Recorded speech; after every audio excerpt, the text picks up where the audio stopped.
This group right here, all around, is football. We're all football players. Y'all are football players, okay? Down. Tantiano's going to go straight ahead. Got a receiver caught touchdown. They're back by him. What a catch. Houdiniac. Sideline. She breaks another tackle. There's now one for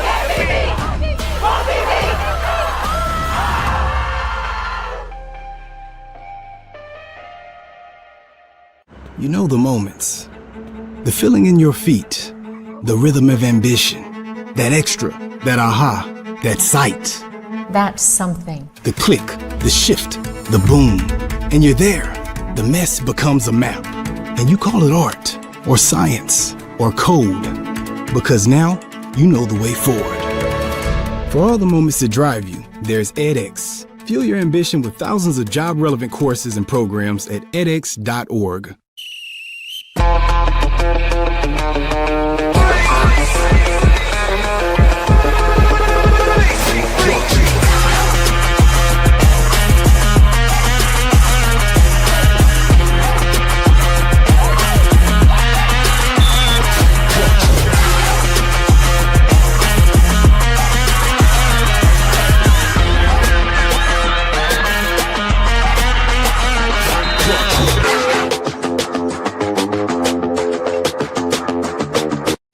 And as we can see,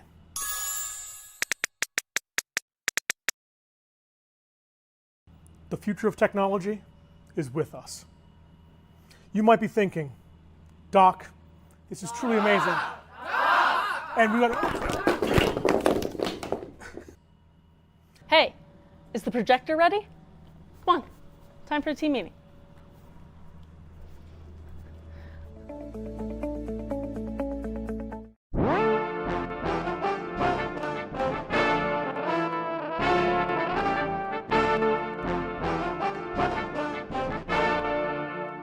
Yo, Jay, what you say?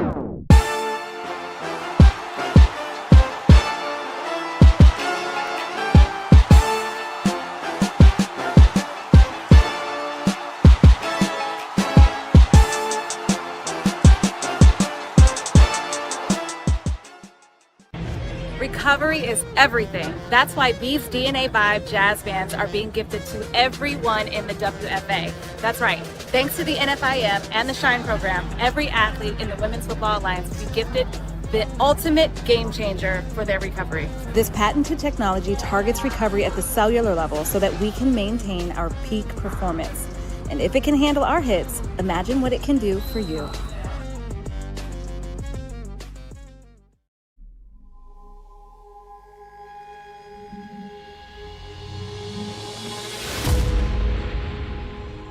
To her left, has time, throws on the run to the end zone. It's caught for a touchdown. Pittsburgh TD. The athletes, they're the backbone of this whole league, and they're just amazing people. They've got amazing stories.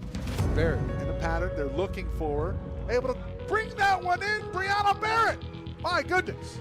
I never thought I'd be here. I feel like the best things in life are things that come to you unexpected. So it's been a great journey for me. I know this is where I'm supposed to be. Caught touchdown, Jada Meister. Essentially, it's true of breaking barriers, right? She could go all the way, and she does. Touchdown. We're shattering the glass ceiling.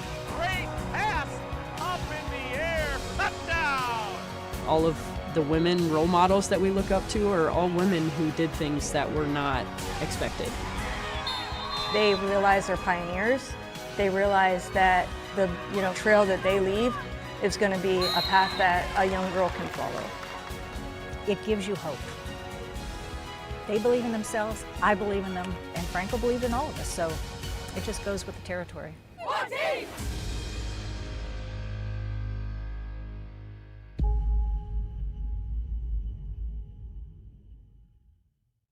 You know the moments, the feeling in your feet, the rhythm of ambition, that extra, that aha, that sight. That's something. The click, the shift, the boom, and you're there. The mess becomes a map, and you call it art, or science, or code, because now you know the way forward. For all the moments that drive you, there's edX. Fuel your ambition with thousands of job-relevant courses and programs at edX.org.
all football players. Y'all are football players, okay?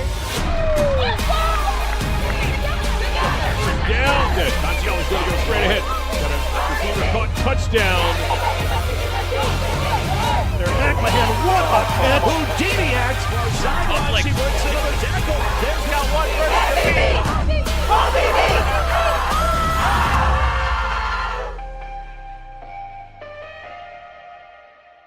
You know the moments, the feeling in your feet, the rhythm of ambition, that extra, that aha, that sight. That's something. The click, the shift, the boom, and you're there. The mess becomes a map, and you call it art, or science, or code, because now you know the way forward. For all the moments that drive you, there's edX. Fuel your ambition with thousands of job-relevant courses and programs at edX.org.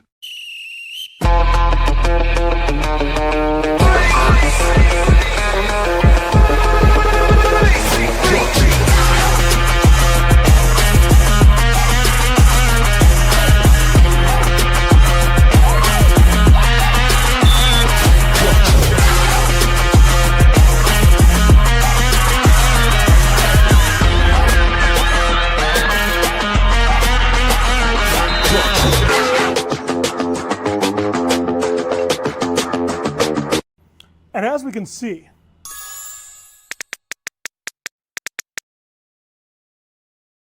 the future of technology is with us. You might be thinking, Doc, this is truly amazing. And we got. Hey, is the projector ready? Come on, time for a team meeting.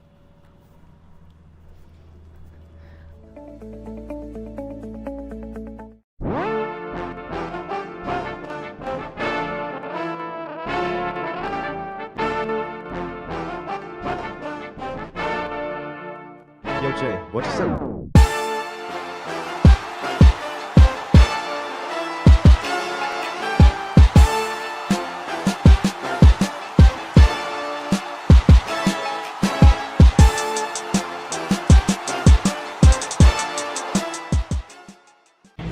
Recovery is everything. That's why Bees DNA Vibe jazz bands are being gifted to everyone in the WFA. That's right. Thanks to the NFIM and the Shine program, every athlete in the Women's Football Alliance will be gifted the ultimate game changer for their recovery. This patented technology targets recovery at the cellular level so that we can maintain our peak performance. And if it can handle our hits, imagine what it can do for you.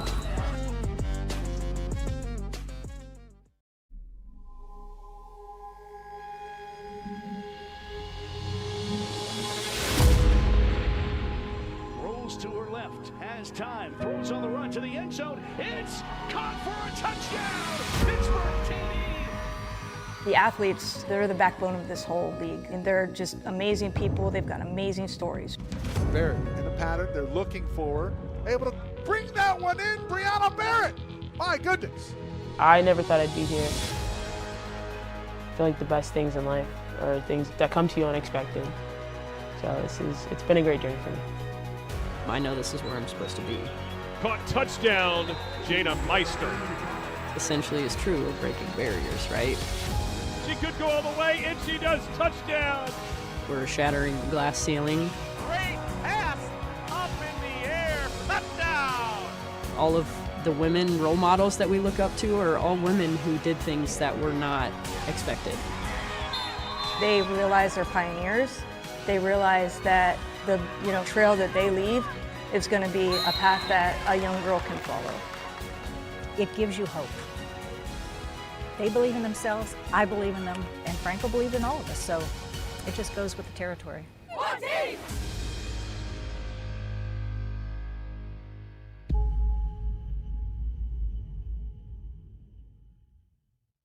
You know the moments, the feeling in your feet, the rhythm of ambition, that extra, that aha, that sight.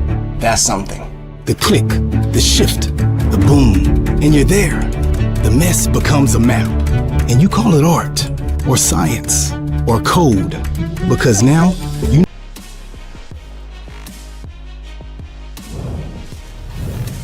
Tonight from Tom Benson Stadium at the Pro Football Hall of Fame, it's the WFA lifting the lid on National Championship Weekend. And the Division II Championship features the Baltimore Nighthawks taking on the Oklahoma City Lady Force.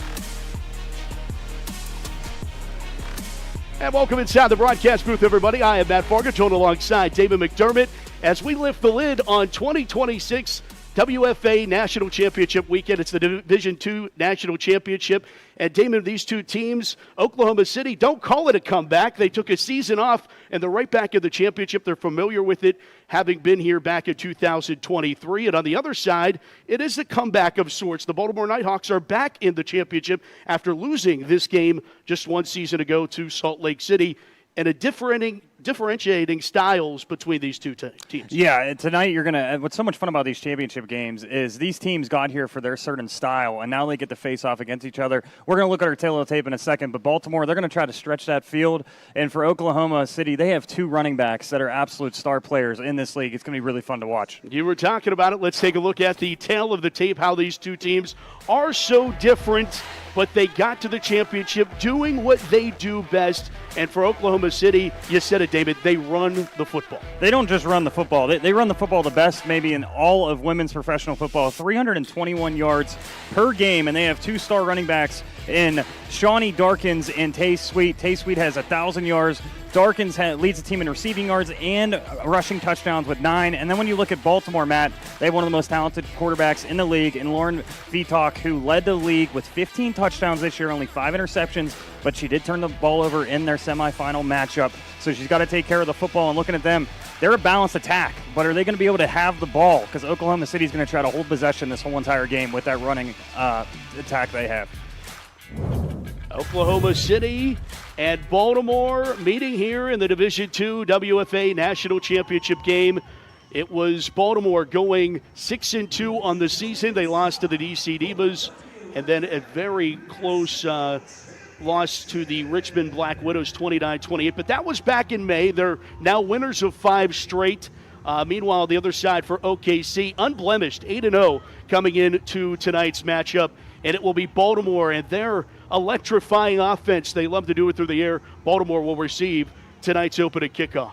And for OKC, man, I think what's going to be really interesting is they really haven't been in a battle in a long time. This season, they've kind of got to coast through a lot of these opponents, and now they play this tough Baltimore team. We know they have experience in this championship game. This first quarter is going to be fun to watch how both of these teams kind of respond under the limelights here tonight and the extra pressure in this championship game.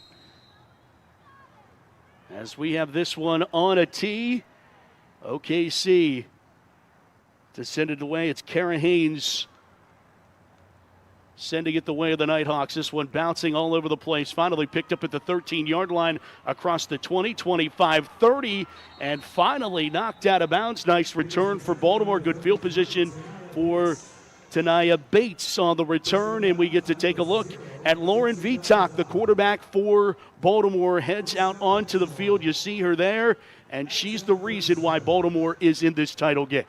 Yeah, 15 touchdowns on the year, is tied for the lead in the league in Division II, only 5 interceptions, has a 92 QBR this year, has been able to really command this offense, spread it around. So you're going to see multiple receivers tonight with multiple catches. And again, these two styles are going to be fun to watch because they are completely different. They're going to be in shotgun a lot like they are right here for this first play. Chanel Ross is the tailback for Baltimore. They get it on a first down and 10 from the 36. And Bates in motion. And they carry right up the middle for Chanel Ross out of Baltimore, Maryland, and she'll pick up a couple across the 40 to the 42-yard line. And just to get the championship nerves and jitters out of the way here right out of the gate. It's a good play call, and it's funny when we talk about how this team loves to throw the football. They come out in shotgun, run a halfback dive right up the middle, and Chanel Ross is saying, don't forget about me. I averaged 6 yards a carry this year, over 600 yards. They can go to the running attack when they need to. Vitok out of the shotgun. Ross, the sidecar, looks near side, completes her first pass of the title game. Hauled in. Pellegrini on the reception, and she gets pulled down. It needed a couple second and third efforts to finally pull down Pellegrini, not before she picks up a first down, and she's into OKC territory as we take a look at the NX replay. Just a nice flood concept there. Gets the out route. Second on the team in receptions this year. And a really good job to break a tackle, go downfield. Nice form tackle there as well. But get a couple extra yards. You get that first down. You feel a little bit more comfortable now commanding this offense if you're VTalk. Sabrina Pellegrini will hear her name a lot tonight from the shotgun formation one more time for VTalk. On a 1st down and 10, first snap inside OKC territory of the evening. As VTalk rolls left, throws that way, completes another one to Pellegrini, and she goes down the far sideline, and no one will catch her. She'll find up in the end zone for the Baltimore touchdown. 49 yards. And the Nighthawks strike first in the Division II National Championship game. Matt, you'll see it here on the replay. Roll out to the left. Pellegrini on a nice out route once again. It's a one-on-one matchup. You get her in space, it becomes very dangerous. And got to give a shout-out to tight end Maya Johnson there, blocking downfield, sealing off that outside cornerback right there. And an easy first touchdown drive for Baltimore, and they look like they're going to go for 2 early in this one. 2-point conversion for the Nighthawks. 49 yards. VTalk hooks up with her favorite receiving target. Now they'll go tight formation, and it's just a power for VTalk carrying it forward. The pile is still moving, and she finds her way across the goal line. A rugby scrum for Baltimore, and it counts for 2 more. Matt, a lot of people know the Maryland eye, the power eye. Right there you go, I formation, and quarterback sneak from the 2-yard line, and you're confident your offensive line is going to be able to give you a push. You see right there a really good push, and that defensive line cannot stop the momentum of VTalk. Still pushing with her legs. Easy 2 points, and what a first drive for Baltimore to get the jitters out. Yeah, Baltimore was pretty even. We talked about how good they were passing the football, but over the term of the regular season, 909 rushing, 975 passing, pretty right down the middle as you could be. And that makes them pick your poison, but certainly the poison that the Nighthawks chose on that opening drive was through the air, and Pellegrini hauls in another touchdown pass onto her ledger on the season. And what makes it good for them, and they were pretty basic, just flood routes to the outside, out routes, get your quarterback comfortable. Then you let your receivers just make some plays. If they can make a couple women miss tonight, it's going to be easy for VTalk because you know she's going to be on command and on time at all times in this game. VTalk, quarterback and kicker for this Nighthawk squad. She'll send her right toe into it here to give OKC and the Lady Force their first touch of the football from the 25-yard line. Stutter step across the 40. And a nice return for OKC is Tay Sweet on the return for the Lady Force. And now we get a chance for this OKC offense. And, you know, the way that OKC is orchestrated in offense, David, they can't fall behind quickly. They need to be able to answer quickly to this Baltimore Nighthawk squad. And there you see one of the big reasons that could help in Tay Sweet in the backfield as she lines up behind quarterback and Slayton. If you haven't got to see Tay Sweet run the football, you're in for a treat here today if everything goes how they want it to. Slatton hands it off, right side, second back through the hole. It's Shawnee Darkins on the carry.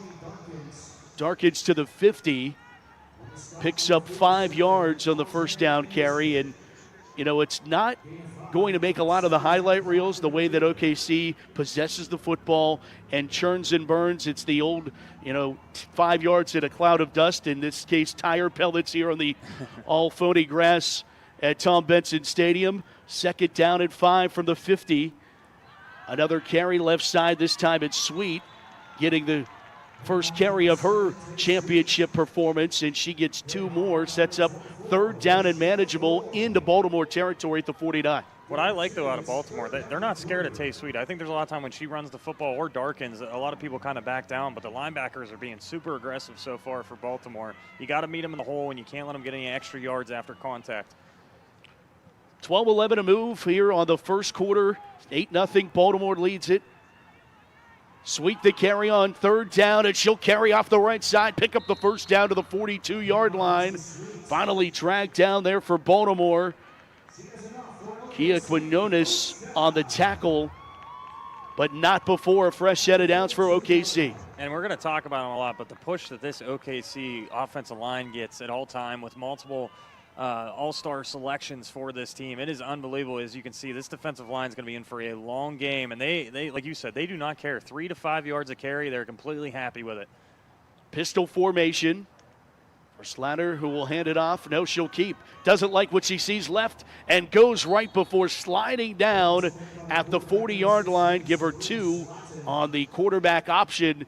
Designed to go left. Didn't like what she saw and orchestrates the 2-yard gain to live to fight another down.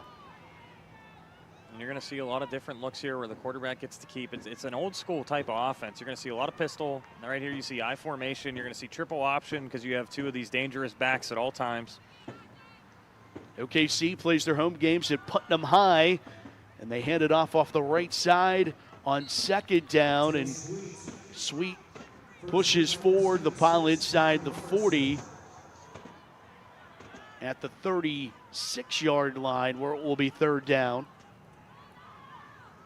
And this is where it's interesting. Again, they've completed 14 passes on the year. They know what their identity is, but these third and longs, are you just trying to get 2 or 3 yards and then you get to go for it on fourth, or you try to pick it up all on a play action pass right here? Average 14 first downs a game. Third down, they spin out of it to Sweet, but she is smothered after she broke one would-be tackler. She could not break the second. Cara Haynes comes in to lay the lick there for Baltimore. And Haynes has been all over the field just like she's been all season long. Not scared of Tay Sweet in the middle of the hole. That's exactly what you need here tonight. What a tackle. And now OKC, they know they're going for it as well. But again, when you're a one-dimensional offense like this, if I'm Baltimore, you put 9 to 10 ladies in the box right here and you dare them to try to run this football. Slatton from the pistol on a fourth down. OKC also very good at fourth down conversions. Slatton rolls, she'll throw, complete the pass, shrugs off one, got the first down as she angled to the far boundary on the reception. Rashida Ford makes the reception, and she, that was bigger pardon, Cara Haynes on the reception that makes the first down for OKC. How about it? Yeah, we had our 24s mixed up there just for one play, but Rashida Ford here and Haynes on the other side for Baltimore have both made some really good plays right there. Really heads up there to get out of that spin move after you catch that and get to the first down marker. And OKC showing, okay, when we need to pass, we at least have a couple plays in the playbook here. And they convert another fourth down. They were so good at it all season long. They do it again there. And now it's Sweet, another carry. 25 to the 20, inside the 20-yard line. It's a gain of 11 and another Lady Force first down. And you can see this offense, they are going to tire you out. Every single drive is going to be double-digit plays. You're starting to see some hands on some knees and some wastes for the Baltimore defense. And when you know they're just 5 to 7 yards a carry, you really start getting discouraged because you're like, how are we going to stop this? And a big testament to the ladies up front. The success of this Lady Force running attack. First down and 10, ball at the 18-yard line. 8:20 to play here with the first quarter. Sweet, another carry, goes off the left side and is pulled down. Maybe got back to the original line of scrimmage. Baltimore's all over that one. Tiara Simmons led the way out of a quarterback position and the open field tackle for Baltimore. Now Sweet's taking a breather. I don't think it's an injury, but just going to take probably a much-needed rest, 2 or 3 plays here with, I think, 8 carries on the first drive for Sweet. But when you can go right back to Darkins now as she's in the backfield.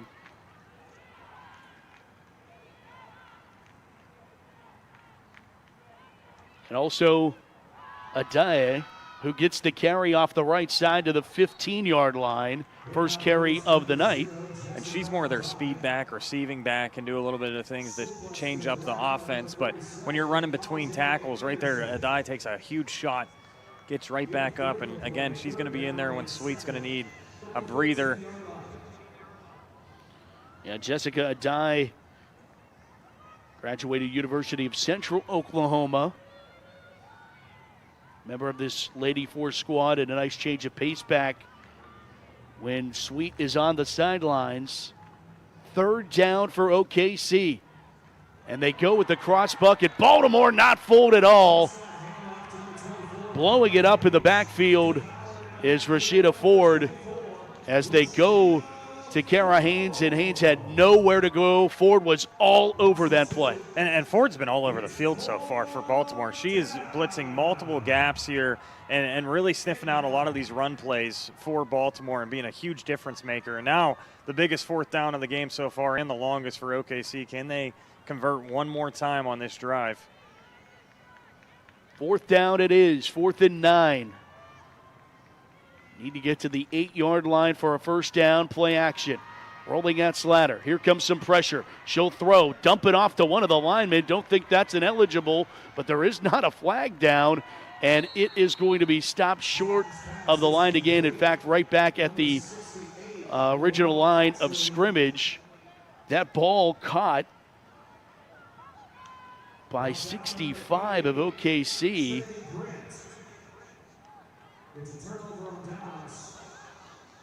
Don't have her on the roster right now as there is an injured player down.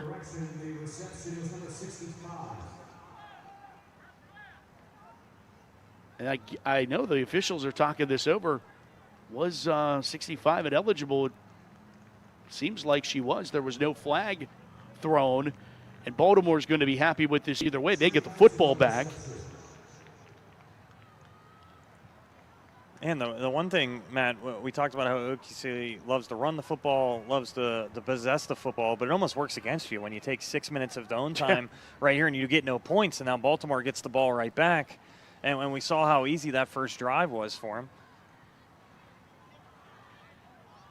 Yeah, that was definition of bend but don't break for Baltimore. And Rashida Ford, I am so impressed already. Playing that middle linebacker on a team like this where you know that you're going to have to make 20 tackles probably. What a first drive for her at middle linebacker. Vitak back to work, 1st and 10 from her own 18. Motion out of the slot, and they hand it off the left side. It's Ford, and Ford gets 2 to the 20. Beg your pardon, that's Ross getting the carry. Ford and Ross both in the backfield. Only 2 on that one. 2nd down at 8 upcoming.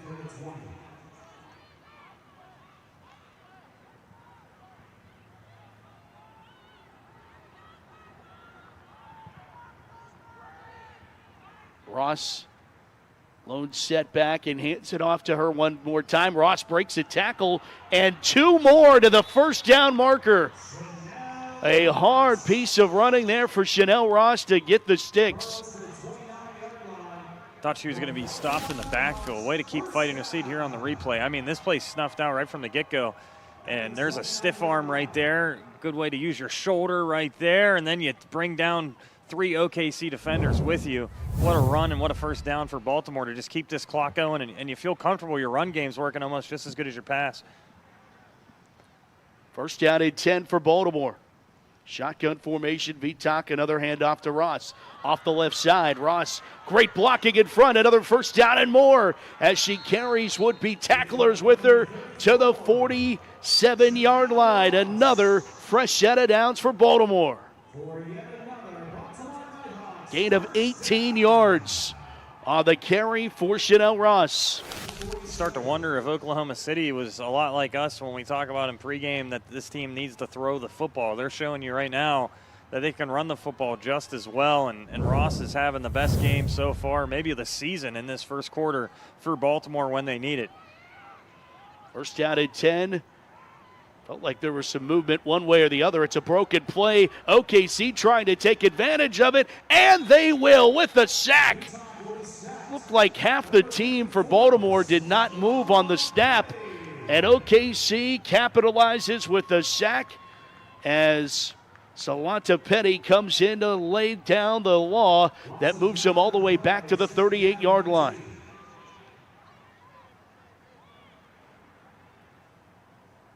Matt, usually if the center snaps the ball but nobody moves, either the quarterback or the center didn't know the snap count.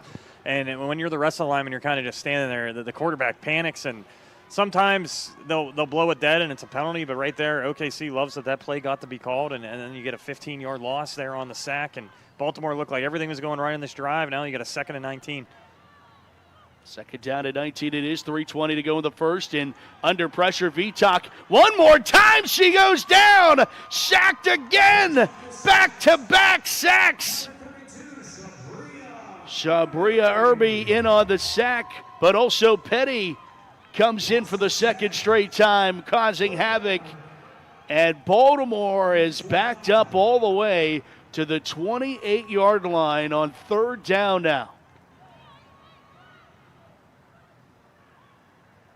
And that's what a couple turnovers and flags can do to you, Matt, right there. Everything is going good for Baltimore. You're running almost 10 yards a carry, but 2 back-to-back sacks and a huge stop potentially here for OKC. A sack of 9 and a sack of 10 has it third down at 29. Back at the 28-yard line. They go right back to the ground game, and Ross will pick up some of that lost yardage all the way up to the 39, where it will be fourth down for Baltimore. And the substitutions coming on. We'll see. Looks like Baltimore wants to punt this football away on fourth down at what it will be 18. Vitok back at punt formation. And Matt, if this is correct, the stats on Baltimore, they've only punted the ball once this year. So, I mean, the snap could go wrong, the punt could go wrong, but Vitok does get it away and everything goes clean. But only punting one time going into the championship is amazing in its own right. This one bouncing around, comes back towards, and an OKC lucky bounce to the 40-yard line, and that is where OKC, they needed to, David. They needed to shut the door on Baltimore. And this offense that really did whatever they wanted to on that opening drive, and 2 maybe self-aided by Baltimore, at least the first one, with, there is, I guess, no penalty for half your team not moving. No. If everybody would have moved and the center didn't snap the ball, you would have took the 5-yard loss. But for OKC, this is a huge drive now after you get that stop. Run game was working, but in the red zone, everything gets a little bit harder, and that's when they got stopped. Sweet, the first carry for OKC, runs through a defender, and she gets up to the 49-yard line. It's a pickup of 9 for Tay Sweet. And the thing about OKC, it's a lot like a boxing match. They're going to jab you. It's going to be 5 yards, 6 yards, but eventually Sweet's going to really carry you in this game. And right there, you see, you could have drove a truck through that hole. That offensive line's working extra hard. And then Tay Sweet, she's going to make you pay every single time you tackle her. Fans watching the video boards on the replay of that one. Second down with about a minute to go here in the opening frame. Sweet another carry, angles to the near side numbers, and Sweet has the 30, here to the near side 20, and finally knocked out of bounds. And a little extra shove there with no flag, but Tay Sweet has OKC in striking distance after the pickup of 32 yards on the carry. Nice stretch run here, and then you get to the outside, use your wide receivers as a shield, go upfield, and then you're not going to catch her for a while. And watch this extra hit. I really did think we were going to get 15 yards. Look how far away she is from the out-of-bounds boundary. Baltimore gets a little bit lucky there. They would have had that ball at the 11-yard line, but Tay Sweet. Now, again, this is what you got to keep an eye on, Matt. She had to get subbed out in the red zone last time, and that's where they got stopped. And now she's back on the bench and needs a breather. First down at 10, and they go to a die off the right side. And a dies to the 12. Matt, if I'm OKC, I do not run another play. I think they will because Tay Sweet is on the sideline. But if they have a formation they like and the matchup, we might get one more play before the first quarter ends.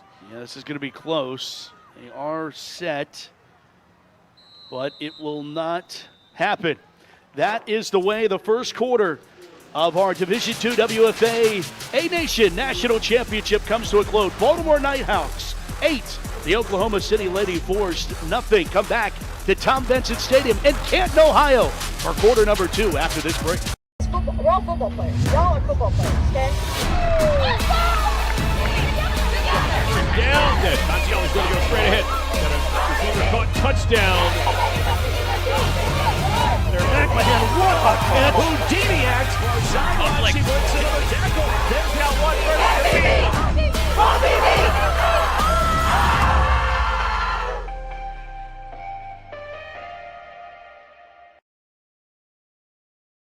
You know the moments The feeling in your feet, the rhythm of ambition, that extra, that aha, that sight.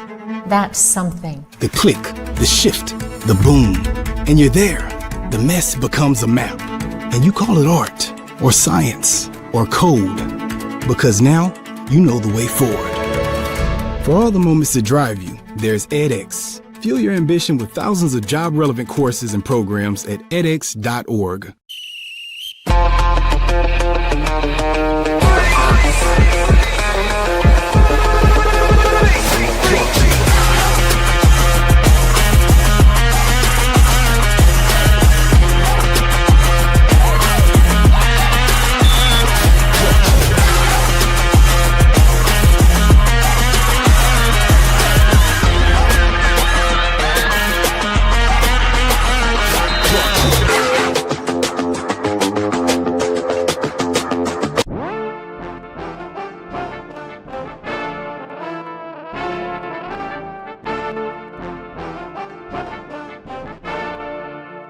Yo, Jay, what you say?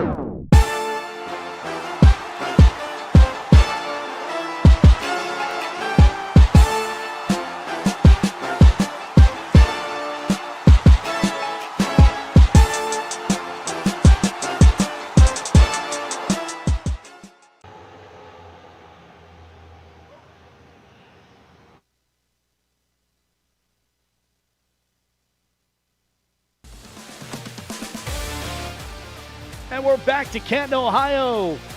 Overcast but beautiful day, 75 degrees as the evening hours upon us here at the Pro Football Hall of Fame, and trying to make some history of their own here, the Division II WFA National Championship.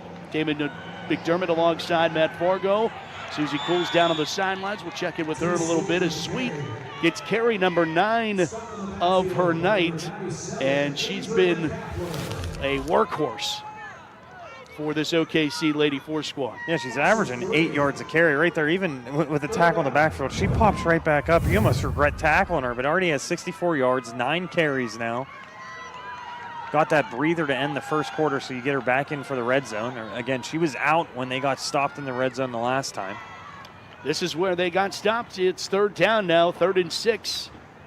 And Sweet, another carry, sidesteps into the hole and then gets leveled. And coming up to lay the lick, how about Rashida Ford one more time? And we knew we were going to call her name a lot in the linebacker position.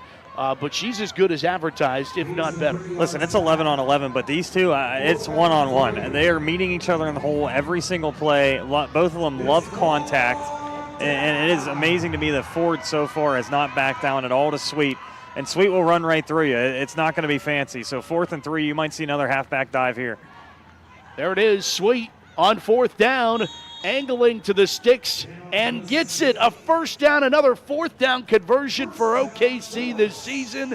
And they get a fresh set of downs again as they get it to the 7-yard line. Sweet needing a breather, but a well-earned one as she just earned her team a first down and goal. Yeah, and I like out of her that she says, listen, I need a breather. I'm the lead back on this team, but somebody else can put this ball in the end zone if they need to. Already 10 carries on the night. First down and goal for OKC in the Lady Force from the 7. Slatton from that pistol formation. Adai in the backfield gets the call. Adai spins inside the 5, down at the 3. Tossed down for Baltimore. It was Ashay Anderson. Now, Matt, one thing to look for when they're down in the red zone, this is when Shawnee Darkins somehow gets the ball. She has 9 rushing touchdowns on the year, also leads the team with 4 receiving touchdowns on the year. Might see a jet sweep here or just her motion into the backfield at some point. It's Adai again on the carry off the left side, trying to get to the goal line, and the push right at the goal line denies OKC a score as Baltimore has bent all they can give. Down now at the goal line.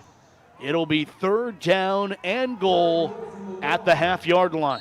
And it looks like they're bringing in, they have a heavy package or a fullback package, and Baltimore's going to use a timeout. They did not like as soon as all those formation subs came in for OKC. And as they take a timeout, let's check downstairs with Susie Cole. Matt and Damon, you mentioned how it is a perfect 75 degrees out. We can attest to that after last year. You probably remember it was 90-some degrees, felt like 120 down on the field. Now, you think all these teams travel from so far. Well, OKC making their way here to Canton, and it is a completely different climate down in OKC. They are prepared for the heat. I have seen misters, fans, cold towels, but never have I ever seen a shower head. I'm not really sure how this works on the sideline. It's not working right now, but they're completely prepared for this heat down here. Some of the team telling me it was 100 to 102 degrees in OKC the final few days before heading right here to Canton. And another part about it being a little bit too hot, over there we see a bunch of pickles. OKC stepping it up once again. Pickle juice right in a packet. They're ready for cramps, and they're ready for some heat this weekend. Matt? Thanks, Susie. Yeah, definitely a relief. And they're looking for a touchdown. On 3rd down and goal, they go to the ground game, and it works. Touchdown, OKC. And on cue, Damon, it's Shawnee Darkins into the end zone for the Lady Force touchdown. And they're 2 points away from tying things up. Yeah, they have this special package for Shawnee into the red zone, and Baltimore called a timeout as soon as they saw it. They were not ready for it, but having now 10 rushing touchdowns on the year pretty much plays that quarterback role, that wildcat role, and they're going to go with her again on the 2-point conversion. Almost makes you wonder why don't they run it even more, how successful it is in these short yardage situations. 2-point conversion. It's just a wildcat formation to Darkins, and she walks in for 2 more. We're tied at 8 with 12 minutes to play here in quarter number 2 of our Division II WFA National Championship. Matt, I like it. I mean, it is just woman-on-woman, old-school football right here where you got a wildcat formation. You let Darkins go one-on-one with a linebacker. You're not going to be able to bring her down. Easy 2-point conversion and easy touchdown for Shawnee Darkins. 10 plays, 60 yards on the drive. That gives Oklahoma City the equalizer here in the second quarter, tying things at 8. And Susie Cool was talking about traveling all that way. Well, obviously, OKC racking up the miles in comparison to some of these squads. Oklahoma and Minnesota traveling longest distances. Of course, much shorter trips for Baltimore and Pittsburgh.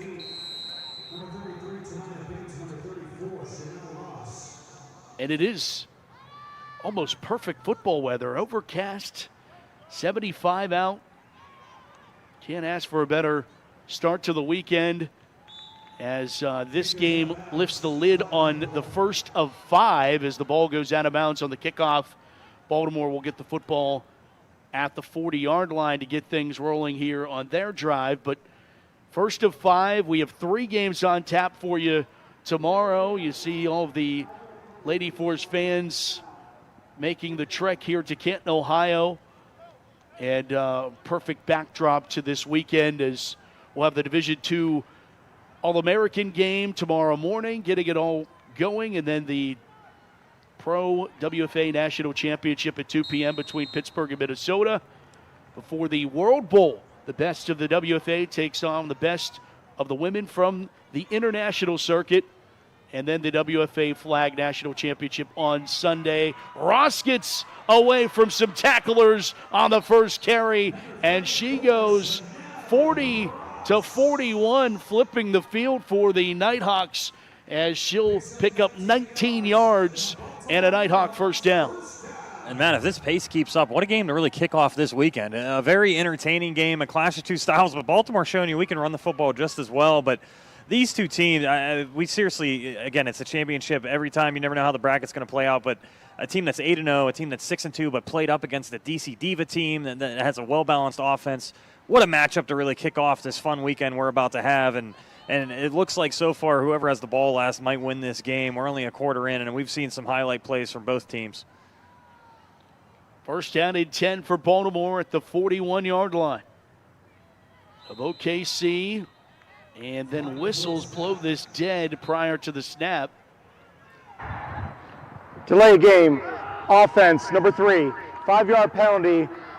First down. That moves Baltimore back to the 46-yard line.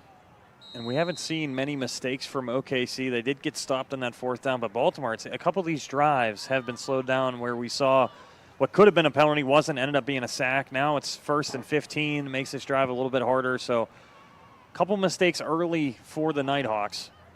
Ross was grabbed down by the ankles. That's as good a tackle as you're going to get there. OKC, as Savannah Petty comes in to make the tackle. Another one for her. It'll be second down and 12 after the pickup of 3. That could have been a lot more, though, if Petty doesn't grab her by the ankles.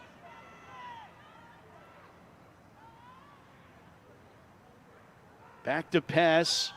Vitak tosses near side, incomplete. Trying to find Pellegrini. Got to think after that first drive, Pellegrini's got a little bit of extra attention on her now, and it pretty much was the same flood concept on that left side with that out route, but now it looks like they've adjusted their zones and they're not going to give her much room out there. Now head coach for Baltimore, Mike Lynn, trying to lead this squad to a championship. Of course, fell in the Division II National Championship 1 season ago to Salt Lake. Well documented how great Salt Lake was, and we just saw just how good they were after last year, going all the way to the WFA Pro American Conference Championship, falling 1 game short of this game. And just out of the outstretched arm for Pellegrini, as Vitak almost got it right down the middle. It'll go incomplete, however, and be 3rd down and 12 as Baltimore trying to not only pick up that first down, but a big play, and they almost were able to connect. Yeah, right here, you're going to want this one back just a little bit out of the hands of Pellegrini right there. It could have been on her hands, but at the same time, a receiver will tell you if I touched it, I should have caught it. Timing just a little bit off, or it would have been a touchdown for Baltimore right up the seam. 4th down. OKC shows blitz. Vitak, here comes the blitz. She's under duress. He's hit as she throws, and she throws incomplete. Nearly intercepted, but it will work just as good as a turnover as it is a turnover on downs. Beautifully done there in coverage for Cara Haynes, getting in the passing lane and knocking that one down and giving the Lady Fours back the football. Cara Haynes doesn't realize they actually get better field position because she didn't intercept that football, but you want to say you got an interception here at the Hall of Fame Tom Benson Stadium, and she's going to have her hand smack on the turf, but a really good response by this OKC defense now on the last 2 drives after that touchdown drive by Baltimore to start this game. OKC and the Force winners of the postseason over the Derby City Dynamite, 27-7 in their conference championship game. And Sweet goes back to work for OKC, breaks a couple tackles. She breaks another and finally is pulled down at the 32-yard line. Sweet was trying to go for play of the year there. If she could have broken another tackle, she gains 25 and an OKC first down. Just a quick counter, and she does such a good job reading her blockers. And then when she gets to that second level, she's like, no safety, no corner is going to tackle me. You're going to have multiple women drag me down. What a run for Sweet, who's really taken over this game, and Adai is going to check right back in, and she's going to want a breather. First down and 10 for the 32-yard line for OKC. Slatter from the pistol formation. Mentioned Adai behind her, and Adai gets the carry off the right side. And then runs into Baltimore Nighthawks all over the place. And slicing in first was Ajay Anderson. The linebacker comes in to make the stop. After just a gain of 2, it'll be second down and 8 at the 30. And it almost makes me wonder, Adai's a really good change of pace back, but sometimes when Sweet comes out, I would just go to that formation with Darkins. I don't care if it's not in the red zone. I think you're going to get 5 or 6 yards if you go with that anywhere on the field.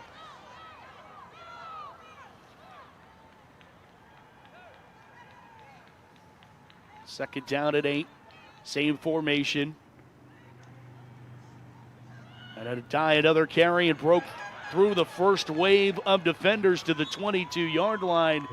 And the secondary has to come up to make a stop.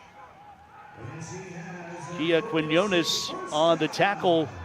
And that's when you know you're hitting those levels, when cornerbacks and safeties are coming in to make the stop on your tailback.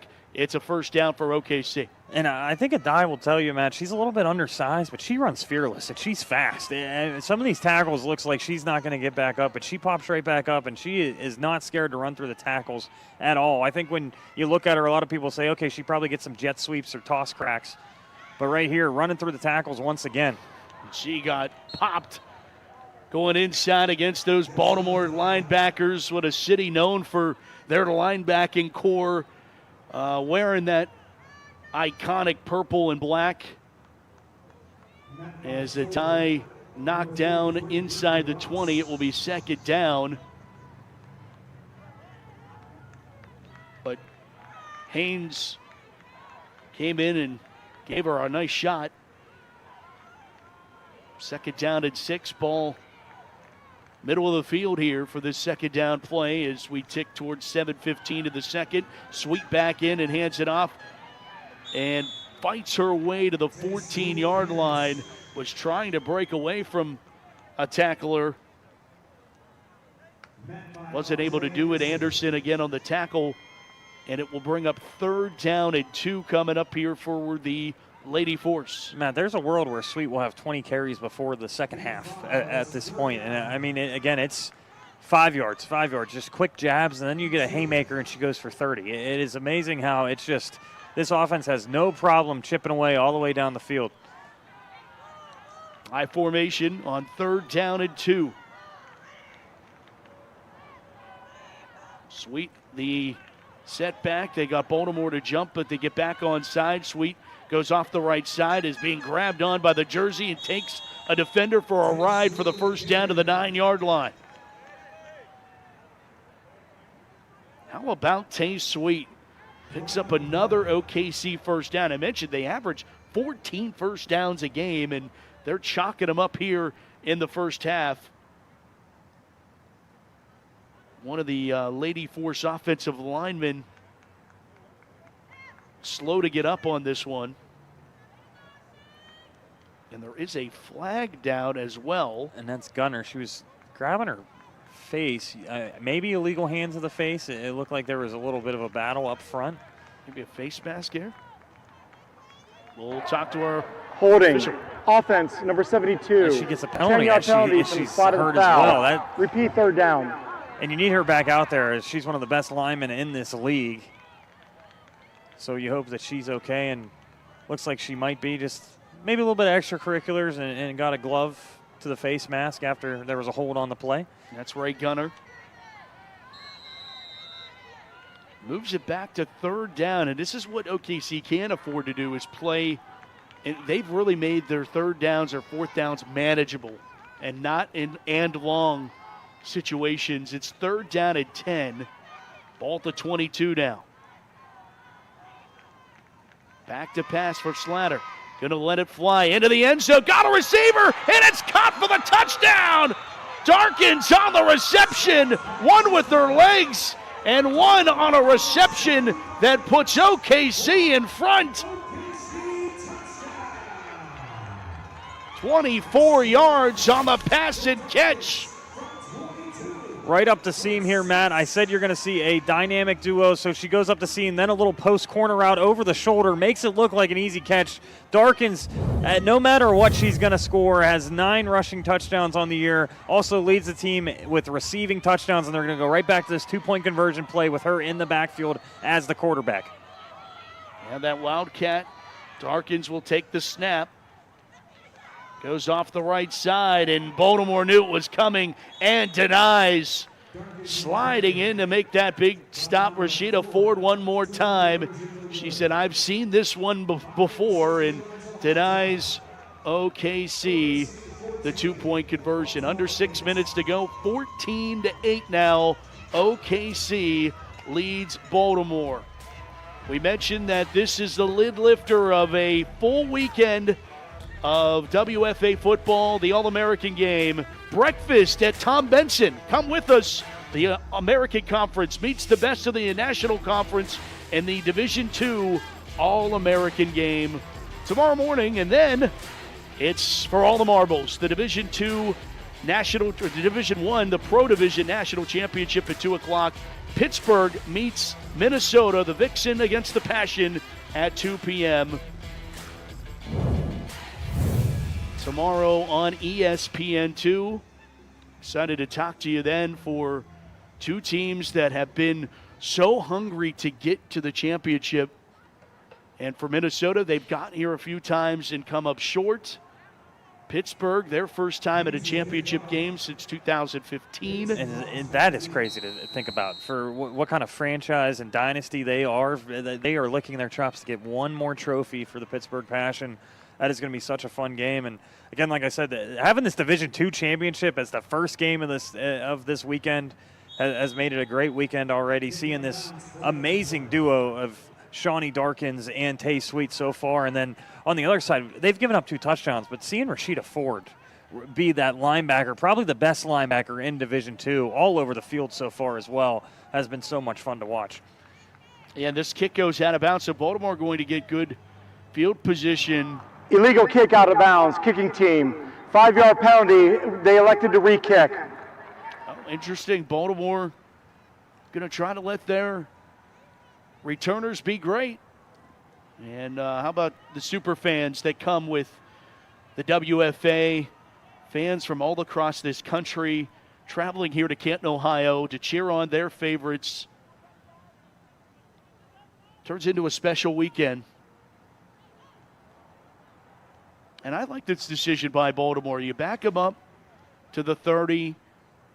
Now you give your kick returners an opportunity, and instead of just taking it at the 40, who knows what could happen. The only thing devil's advocate is maybe someone in the second or third row is going to have to catch a football, and they haven't had to do it all year, and they might get a little surprised by it. But you are right, Matt. You should get good field position if everything goes the way it's supposed to.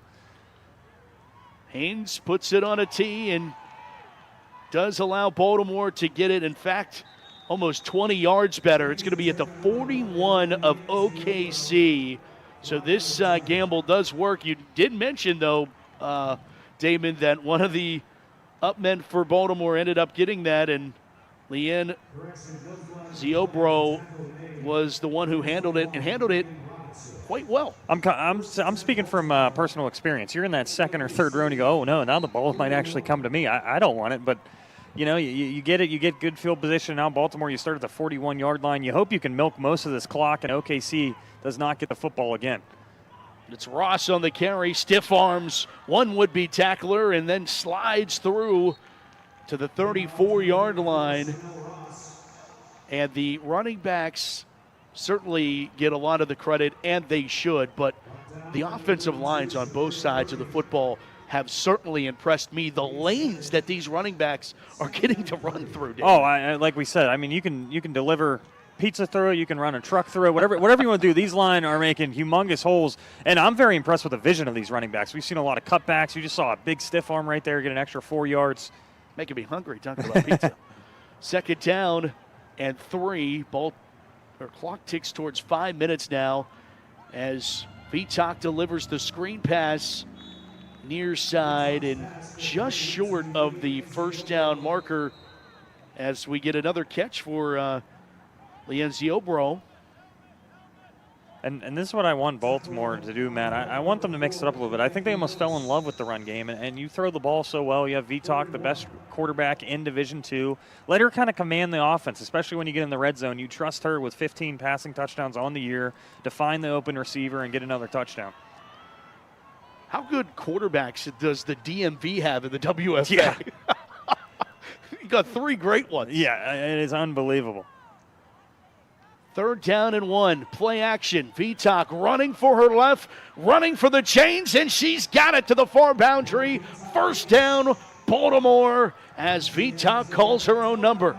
And that's a heads-up play right away. You know that you're not going to be able to set your feet and throw that downfield, so you just look for that stick in the corner and get that first down as quick as you can without getting hit. I have to imagine that Tanya Bryan, who's the founder and CEO of the Baltimore Nighthawks, has to be yelling and screaming about that play that gives her team a fresh set of downs. First down and 10 for Baltimore.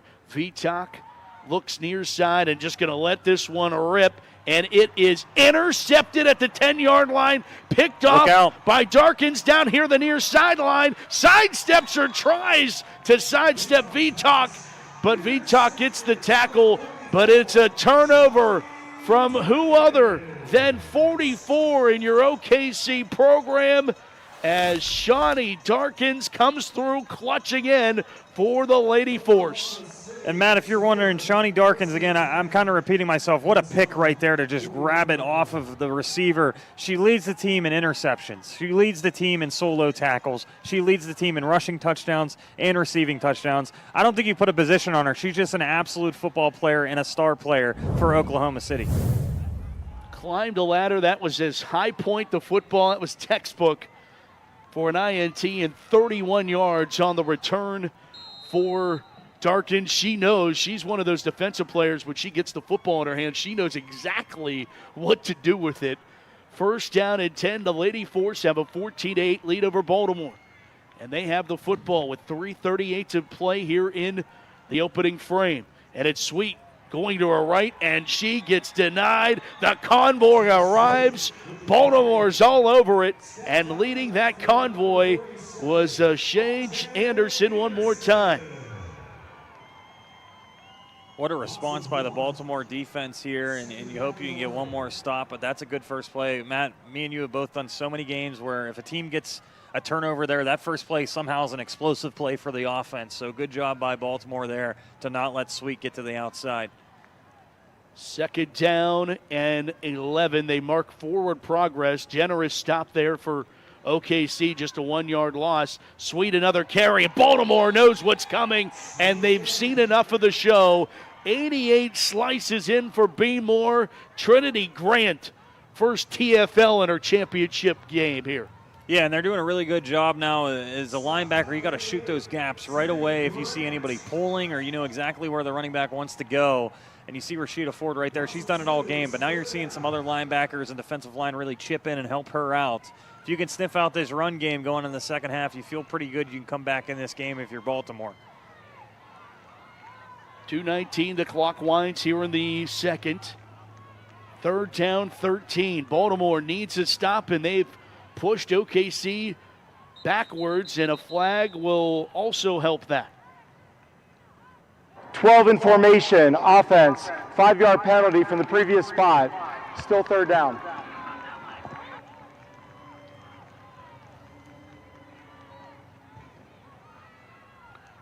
Flag backs him up.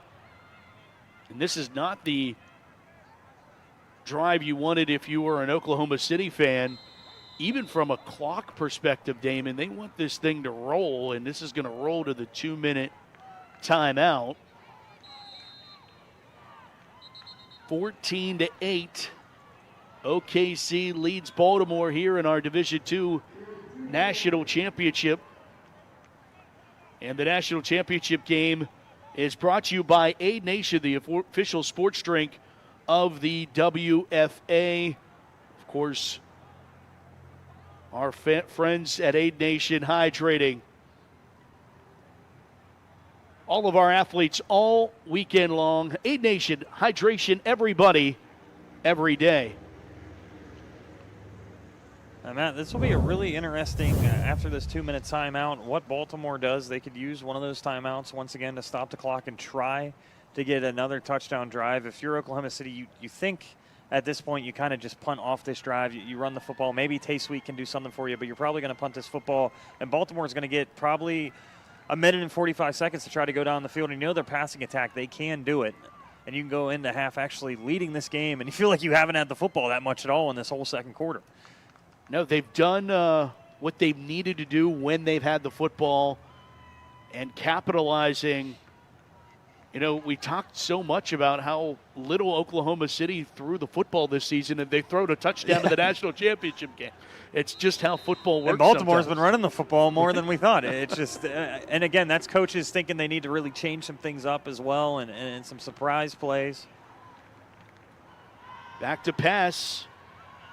Slater throws here near side, completes it at the 40 and out of bounds. And that's the no-no. You cannot stop the clock there for Baltimore now. They don't even have to waste a timeout.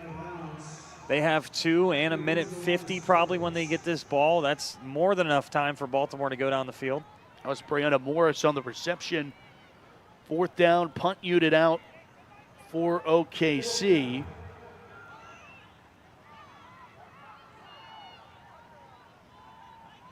Darkins also does the punting duties, if you were curious. You got to watch it. At any time, I feel like she could just run for a fake.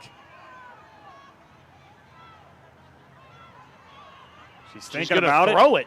And she just lobs it up there, and it is incomplete.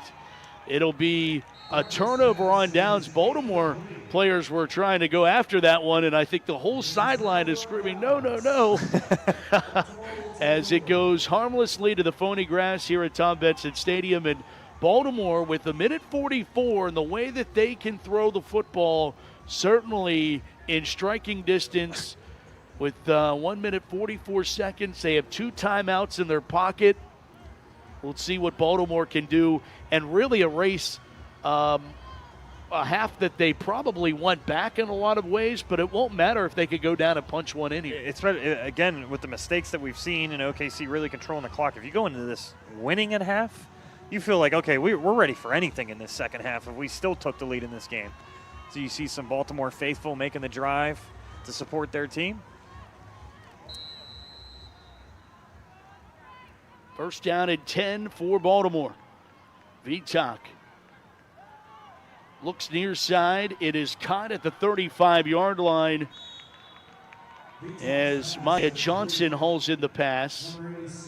9-yard pickup on the pass and catch. Probably will see 1 or 2 more plays, and they'll burn that first time out. Vitak one more time, another throw to the flat, and the ball pops loose, and it's scooped up, and they're going to roll her forward progress down. Oh, man, that's 6 the other way if it's rolled differently, as Haynes had the football. We're going to have to take another look at this. Was the forward progress stopped? See it right there. Honestly, Matt, I think it was a great call. Again, because the receiver at that point, she's kind of letting go and just saying, okay, I'm tackled, and then you get stripped. I think that is a completely good call, and now Baltimore's going to use that first time out because technically she was down at the line of scrimmage. And Haynes is going, I mean, I had a touchdown. I mean, come on. But I really do think it was a really good call. That could be a game-changing call either way, and I think the right call was made on the field. Yeah, the officials doing a great job. No red hankies, although there's television cameras everywhere across Tom Benson Stadium. Our JRM video crew bringing you all 5 championship and All-American games. Matt Fargo, David McDermott alongside. Susie Cools down on the sideline. There's Mission Control. A very long weekend of bringing you WFA football. Multiple trucks and crew all weekend long here to bring it to you. That guy looks like he can golf. Maybe just a little bit. First down and 10. Baltimore out of the timeout. Back to pass. Vitak. Flag is down. Pass is caught down the far boundary, and a first down knocked out of bounds as Tanaya Bates on the reception, but let's check the yellow hanky. Baltimore walking backwards. And the one thing Baltimore in this first half, a couple of these penalties have really slowed down these drives, where OKC has not been called for offsides. Defense, number 64. That penalty is declined. The result of the play is a first down. Right back to the line of scrimmage. Timeout. Oklahoma is the first timeout of the half. OKC burns a timeout.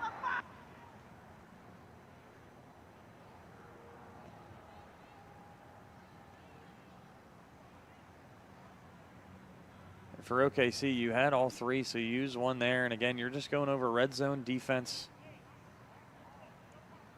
There's a lot of different looks for Baltimore. They love those out routes, but you can still run the football too. You still have one more timeout.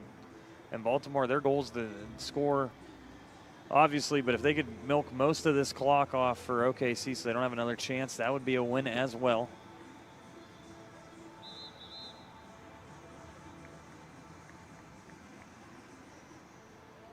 Yeah, big opportunity for both sides for OKC to shut the door on Baltimore here with the minute 7 to go before the half, and Baltimore knows what's at stake here offensively, trying to punch one in and has a chance to tie or even take the lead.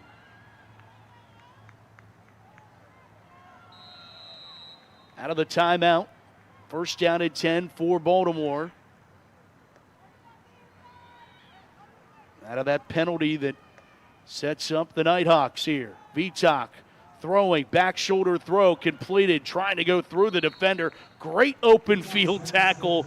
Bates holds it in and is quickly brought down by Cara Haynes. That's a great battle up top of your screen. Yeah, nice route, but better tackle. You love you get 8 yards there, but that's a play that you think maybe goes for 6.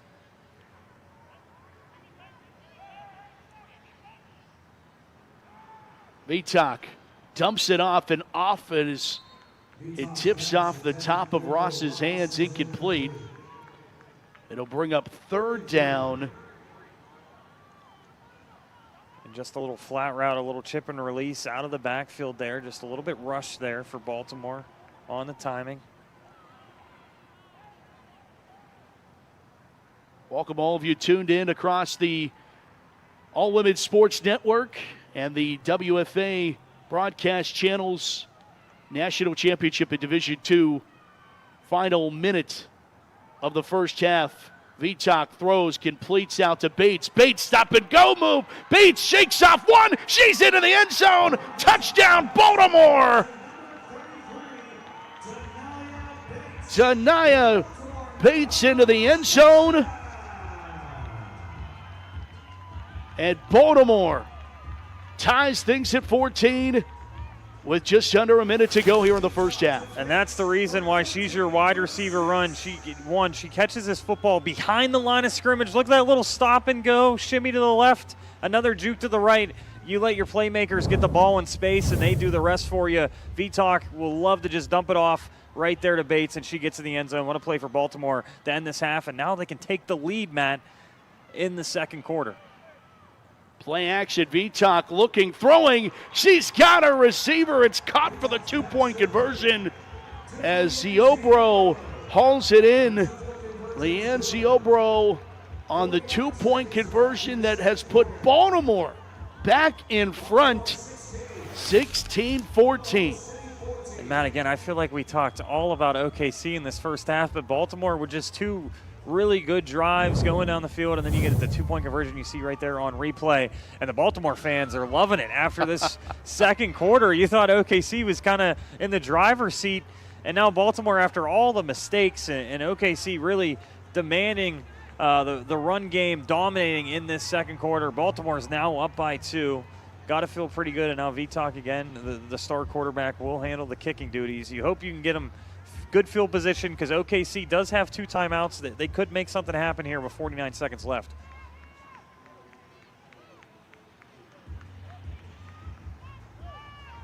Back on a tee, yeah. It will be interesting to see what Oklahoma City decides to do.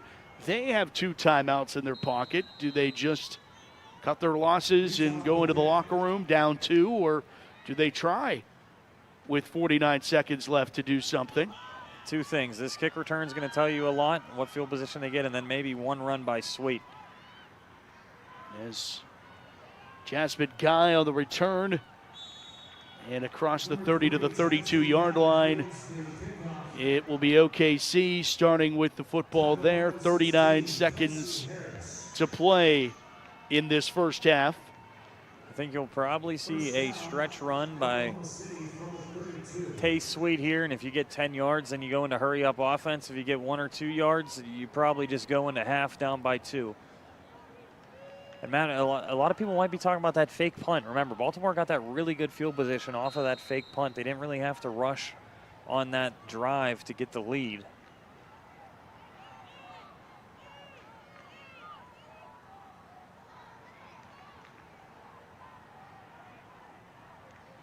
Back to pass. Slatter looks and now will take off and run with it and slide down at the 40-yard line, and it will be back to the 38 where she started the slide. They mark her down, second down, clock winding, and now we'll stop with 27 seconds, and there's your answer. Timeout, Oklahoma City. That is their second timeout of the half. So OK City played in this WFA Division II National Championship game back in 2023, lost to the New York State Wolves in the Division II Championship, took last year hiatus, and then reeled off 8 straight. They have not lost since they returned back, so don't call it a comeback, I guess, for the Lady Force. Hey, and Matt, while we have time, I just want to shout out, we have a pretty active chat going on in the WFA YouTube chat with a lot of people saying how great of a game this is for D2. Just want to thank all the fans watching on the YouTube channel. We're also on some TV screens, but thank you for everybody watching the D2 to kick off this weekend. And again, stay close eye on ESPN YouTube channel all weekend for some fun football. And again, a lot of comments are saying what a game to really kick off this weekend so far. Even better than advertised between these two. 16-14, Baltimore leads it. 28 ticks to go here in the first half. Screen pass set up to the backside. It is completed for the first down to Sweet. So that stops the clock momentarily. Modified NFL rules, if you will. So they have the college rule with the stopping of the clock inside 2 minutes as the chains reset. Once they do, clock winds again. 15 seconds to go. OKC's taking their time here. Not set yet either. You got to wait.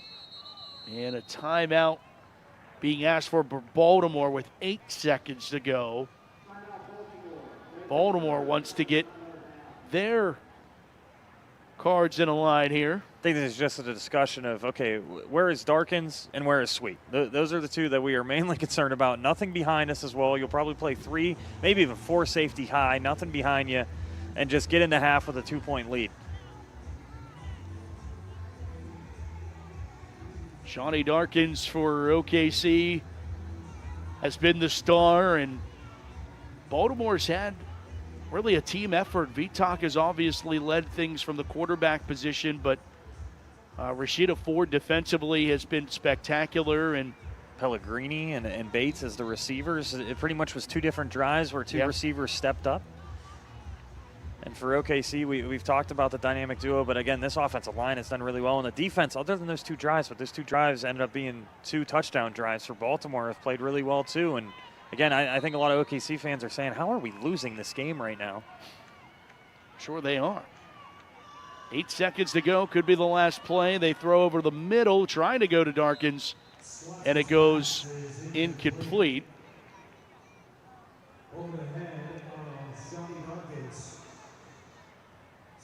And that will stop the clock with 3 seconds to go. So Brian Sweeney and Alex Westhead standing by for our WFA Division II National Championship halftime show. Sure, Brian and Alex, a lot of singing and dancing, and a preview of the WFA Pro Division National Championship game between the Minnesota Vixen and Pittsburgh Passion. Going to be a lot of fun. Again, also you have West Coast, the East Coast. A lot of these teams probably haven't seen each other this year play, and you get to see Marcelina Chavez maybe for the first time. Again, Passion in the championship for the first time since 2015. You almost feel like that's a typo when you read it down on the sheet. They won another one, and Minnesota has been dominant. They played that tough St. Louis team and beat them in a last-second fashion with Sam Gordon on that St. Louis team and then winning D2 last year. So some great storylines going into that game. And I feel like it's going to be a lot of this game where you don't know whoever has the ball last is probably going to win, and you're going to see a lot of star players making some big plays. Second down and 10. Should be the final play of the half. Slatter back to pass, and we'll just check it down incomplete. And that will take us to recess. 16-14. Baltimore leads OKC. The ladies from Charm City on top of the big friendly at halftime as we get ready to go downstairs to Susie Cool. Thanks, Matt. Coach Lynn, where can you better buckle down offensively in the second half? Say it again now? Where can you better buckle down offensively in the second half? Just our blocking. Our blocking and executing, right? So, I mean, this is a good team here. We just got to be better at what we're doing. And where can you better contain Shawnee Darkins next half as well? Well, we just got to make tackles. We're in position. We're not making tackles. She's breaking tackles. She's a good runner. She's All-American for a reason. Thank you so much, Coach. Matt? Susie, thank you. Thanks, Coach. And 16-14 at the break. Baltimore and the Nighthawks on top of the Lady Fours from Oklahoma City. Halftime show on the back half of this break.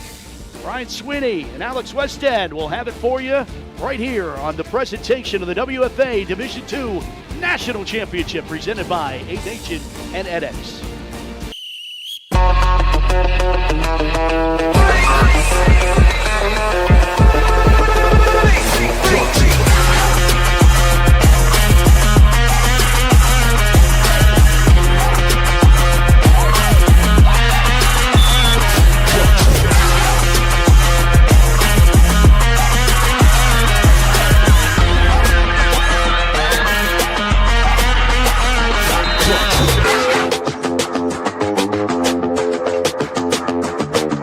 You know the moments, the feeling in your feet, the rhythm of ambition, that extra, that aha, that sight.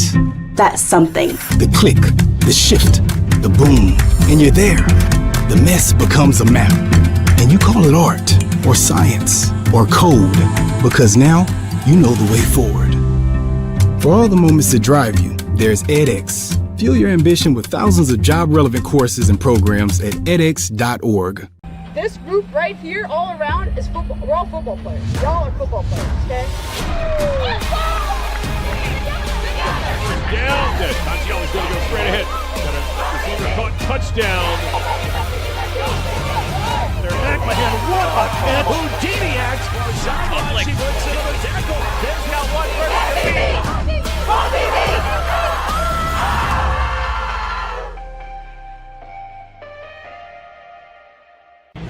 Recovery is everything. That's why Bee's DNA Vibe jazz bands are being gifted to everyone in the WFA. That's right. Thanks to the NFIM and the Shine program, every athlete in the Women's Football Alliance will be gifted the ultimate game changer for their recovery. This patented technology targets recovery at the cellular level so that we can maintain our peak performance. And if it can handle our hits, imagine what it can do for you. And as we can see,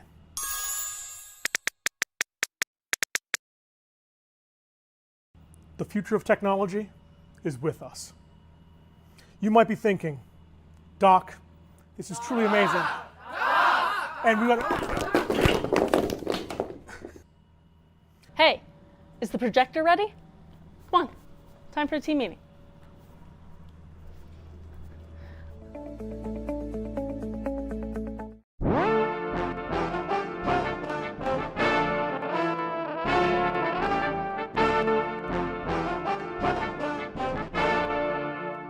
Yo, Jay, what you say?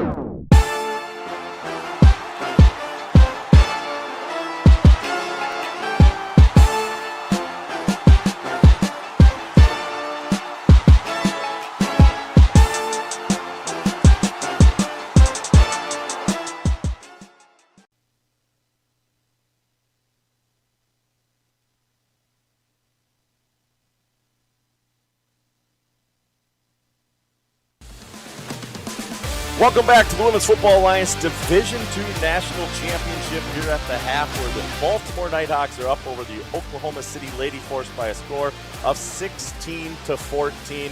I'm Brian Sweeney, the voice of the Women's Football Alliance Pro Division National Championship game tomorrow afternoon. With me, of course, will be Alex Weston. And Alex, we have a game to look forward to tomorrow as two 7-1 teams both look to win their first trophy here in Canton, Ohio. Well, and both teams are very similar in stature, similar in history, two of the longest tenured franchises in the WFA and in women's tackle football altogether. Their offenses are really what makes them click. And two great quarterbacks between what Erin Kelly does with Minnesota and what Makai Chavez does with Pittsburgh. It's going to be a fun matchup. Well, you mentioned the two quarterbacks that we have. We have Erin Kelly here in her fifth season this year, 871 passing yards during the regular season, only 5 interceptions on her 14 catches. And Erin Kelly's going to do great. The other side of the ball, Marcelina Chavez, Makai Chavez, 604 yards, 44 completions on 77 attempts. Again, 6 touchdowns, only 4 interceptions for her as well.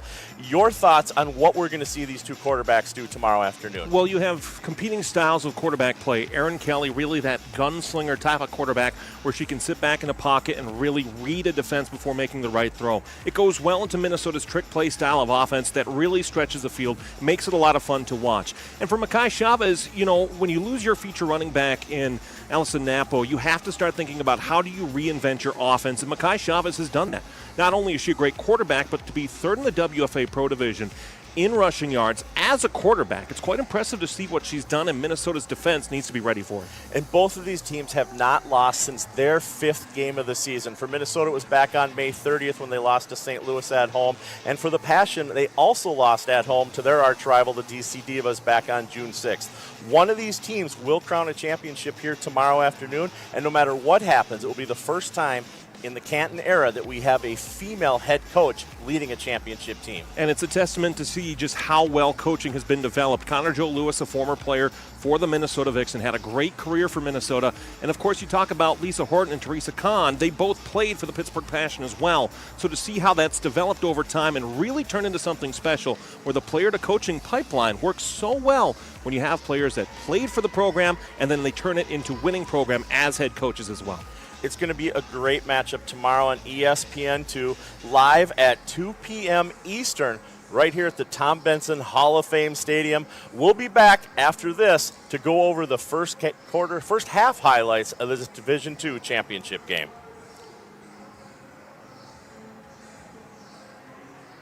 It's football. We're all football players. Y'all are football players, okay?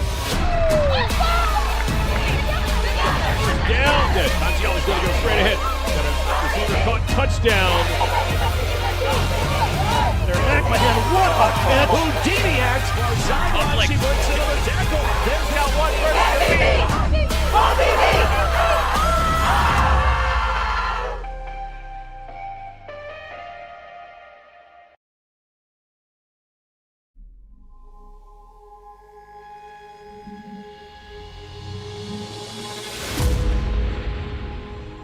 To her left, has time, throws on the run to the end zone. It's caught for a touchdown. Pittsburgh TD. The athletes, they're the backbone of this whole league, and they're just amazing people. They've got amazing stories. Barrett in the pattern, they're looking for her. Able to bring that one in, Brianna Barrett. My goodness. I never thought I'd be here. I feel like the best things in life are things that come to you unexpected. So it's been a great journey for me. I know this is where I'm supposed to be. Caught touchdown, Jada Meister. Essentially, it's true of breaking barriers, right? She could go all the way, and she does. Touchdown. We're shattering the glass ceiling. Great pass up in the air. Touchdown. All of the women role models that we look up to are all women who did things that were not expected. They realize they're pioneers. They realize that the trail that they leave is going to be a path that a young girl can follow. It gives you hope. They believe in themselves, I believe in them, and Frank will believe in all of us, so it just goes with the territory. One team!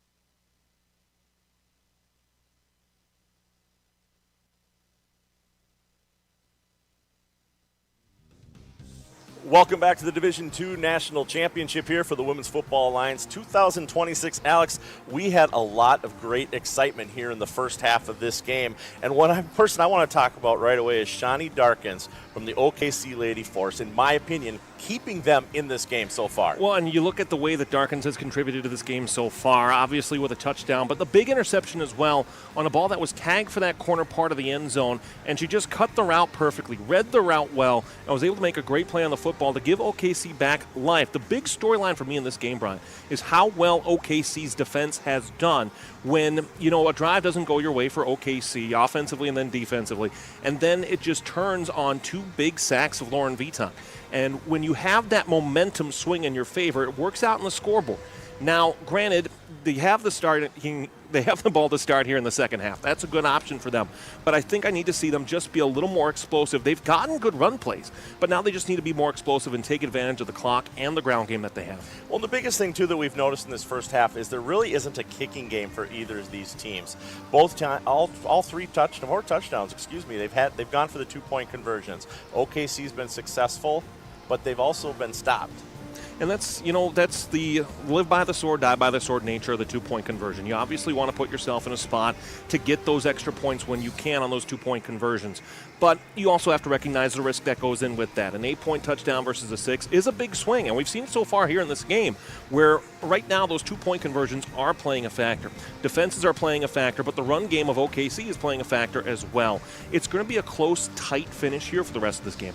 And we don't want to miss out on the fact that Vitak to Pellegrini to start this game. Only a minute 40 into the game, Baltimore had already punched a 49-yard reception into the end zone. And that's what I think we were expecting to see out of this game. Lauren Vitak is a great quarterback, and compared to when they were here last year against Salt Lake and losing to Salt Lake, you can just see how much time and effort they've put into developing their offense to contend against a big physical defense that OKC offers. And so I think now in the second half, if you're Baltimore, keep running the football, but also keep taking those shots. There's avenues that are open for Baltimore and Vitak to complete those passes. It's just a question now of how much more time until you need those passes to start getting converted. Mike Lynn was talking to Susie Cool before the halftime. He said his players need to get out there and block more. The blocking is something that, in my opinion, Baltimore was very lacking in this first half. They need to do that if they want to maintain this lead and take home that championship. Well, and blocking just creates the running game holes, too, that OKC's blocking has done, but Baltimore's hasn't really done in spades since that opening touchdown.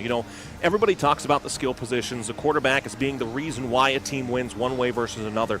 But when you block well, it allows for those skill positions to take center stage. And I think the best teams that we see use the blocking to really swing their offense upwards. And so I really want to see more of that from Baltimore here. Just take your time, set up the plays, and then block ahead to create those avenues for those skill players to take advantage. So Baltimore needs to block. What do the Lady Force need to do to continue to potentially win this championship today? I think the biggest thing with OKC, considering where they are, getting the ball out of this half, is they have to continue to do what makes their offense work. And so for me, that's running the football. We've seen some really good runs by Sweet here, where when you give her a one-on-one matchup, she'll lower that shoulder and she'll make you pay for it every time. So the biggest thing I see, they just need to keep running their game. They need to run the football, be smart with the football, and let that game management really take hold. I didn't like the game management by both teams at the end of this first half, but at the same time, you're OKC. You don't need to. You're fine. So just be a little more patient, trust your game, and then let that run, literally and figuratively, you to a Division II championship. Now, granted, we got Matt Fargo up on the call. Matt, you saw a lot of things this half that we might not have seen, especially with the transition getting down here to the desk. What did you like about Baltimore's blocking, or dislike, I should say, that they need to do better here? Well, thanks so much, guys. Yeah, it is, I guess, a tough way to get down there. A long trek for you guys. But back up here in the broadcast booth, that's Amy McDermott, Matt Fargo. And, yeah, I think one of the biggest things we talked about of how impressive Baltimore's passing attack was coming into this game, and I've been more impressed with how they've run the football. And we talked about how OKC could run the football, and I've been impressed on how they've passed the football. Yeah, and I think the biggest thing that they just touched on before, I think that are going to be storylines. We've seen OKC struggle a little bit in the red zone, and then that fake punt really set up that Baltimore to have a short field and get that touchdown at the end of the half. And for OKC, the run game's working, but when you get into the red zone and everything gets a little bit tighter, do you lean on Darkins now, or do you go back to Sweet? There's multiple ways that I think OKC is pretty upset that they're down by 2. And Baltimore, I think, feel a little bit lucky they're up by 2 right now because they converted on those 2-point conversions and that quick minute 40 drive to start the game as well. Yeah, I think momentum was a roller coaster in this first half, and let's see how the tape tells the story in the first half as we take a look at the first half statistics. OKC leads in yards, neck and neck, 9-9 in first downs. Of course, Baltimore, that one INT from Darkins with the pick that ended up not turning into any points, and then the penalty yards, penalties in general, 9 for Oklahoma and 5 for Baltimore. What stands out to you, David? Well, first off, how evenly matched this team, both of these teams moving the football. Now, OKC, to me, had way more possession time and controlling the clock, and you really thought you were really controlling that second quarter. Baltimore did a really good job on a really quick drive to start the game, and then again getting down to the field and driving. I think Baltimore really showed, again, they're a more balanced team, and they can lean on that pass game if they need to. The run game did well. I know the guys down there talked about improving the blocking, but you got to be encouraged. OKC's a very tough physical front, and they're at least averaging 6 yards a carry right now, and you can lean on that in the second half for sure, where OKC, you know what they want to do. Can you stop it? And when you have Rashida Ford, I think you're always going to have a chance to stop it. You just got to contain Sweet as much as you can in this second half. How did it all play out? Well, let's take a look at the first half highlights of our Division II WFA National Championship game. Baltimore would not need long as Lauren Vitak would toss down the far side, and it was Sabrina Pellegrini going all the way for the Baltimore Nighthawk touchdown, 49 yards, and just like that, the Nighthawks are up 8-0. But OKC would answer. Touchdown for Shawnee Dawkins. Dawkins gets into the end zone. A 2-point conversion would convert, and it is 8-8. But yes, back comes OKC. Dawkins tosses and gets that big reception, and OKC took the lead for the first time.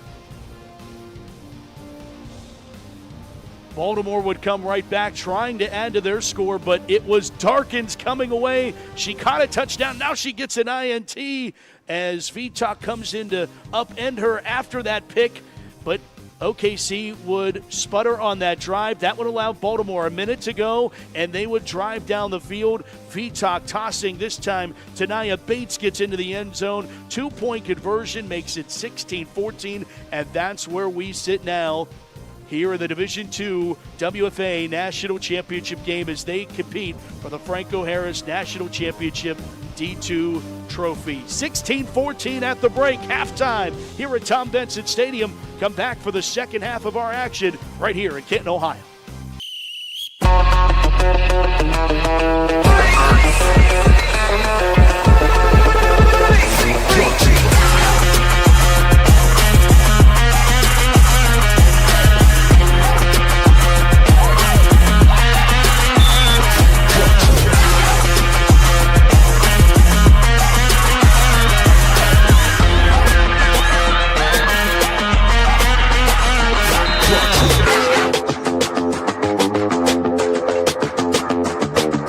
You know the moments, the feeling in your feet, the rhythm of ambition, that extra, that aha, that sight. That's something. The click, the shift, the boom, and you're there. The mess becomes a map, and you call it art, or science, or code, because now you know the way forward.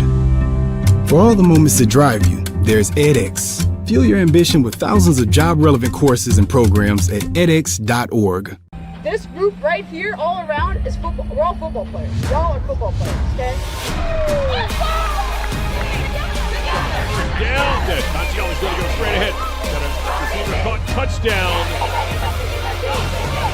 They're back by him. What a catch. Houdini acts for sideline. She breaks another tackle. There's got one for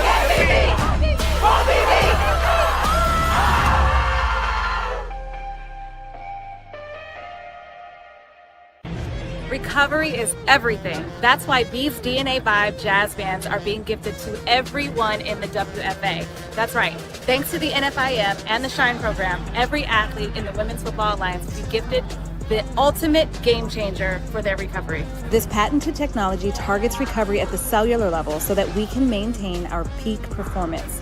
And if it can handle our hits, imagine what it can do for you. And as we can see,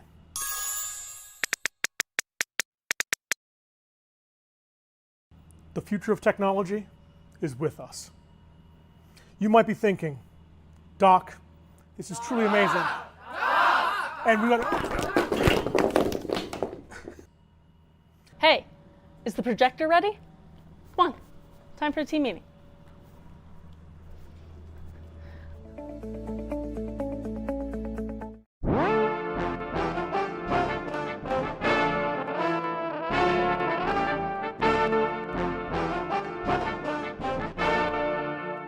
Yo, Jay, what you say?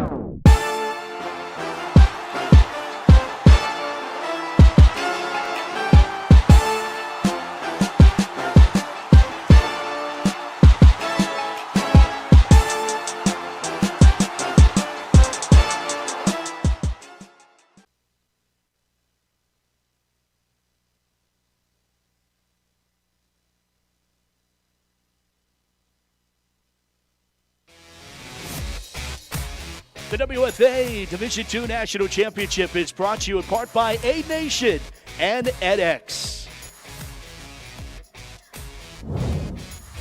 We're back to Tom Benson Stadium in Canton, Ohio. Division II second half of our championship game between Baltimore and Oklahoma City. Back with David McDermott, Matt Fargo with you. Susie Cool down to the sidelines. Thanks to Brian and Alex. Getting ready for our Pro Division Championship. And speaking of Susie, let's check downstairs with her now. Thanks so much, Matt. I just caught up with OKC head coach Leonard Bullock, and he said that his team just needs to continue to contain Baltimore quarterback Lauren Vitak. He said that his team did a great job with that coverage in that first half with her, but the Force need to be better with tackles and coming up executing offensively. Matt?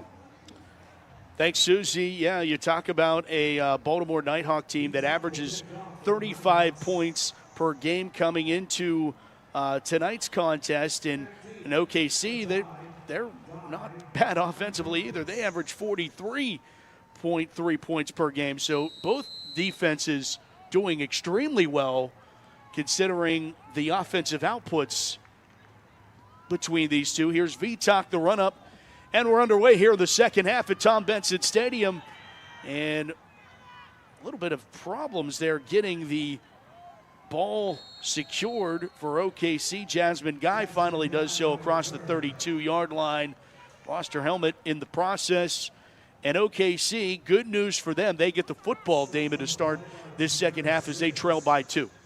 Yeah, you really hope this drive you can settle back into this second half now and get a good drive to kind of just get you back into this game. Again, I think a lot of the players and coaches are wondering how they're down by 2, but a good drive here with Tay Sweet, and I think you're going to see Darkins more in this second half now, who's playing offense and defense, so you hope that she can stay on the field. But if they can score here, you feel like you're right back in this game and you have the lead and you can kind of control the clock. It's Sweet on the carry, first one of this second half. She'll get the edge and get first down yardage and more before she's finally escorted out of bounds. And a coach goes flying in the process. Elena Rozier on the escorting, but not before she gains 18 yards for Sweet and an OKC first down. Look, you see there's a hole right there, Matt, but what Sweet does so well, she's going to bounce that to the outside. That's how you be patient. She could have got 7 on the inside, but she bounces outside, makes it a 20-yard gain for Oklahoma City, and her vision so far in this game has been so impressive to me, and how you make so many things happen. She's also barreling over coaches, not even just players.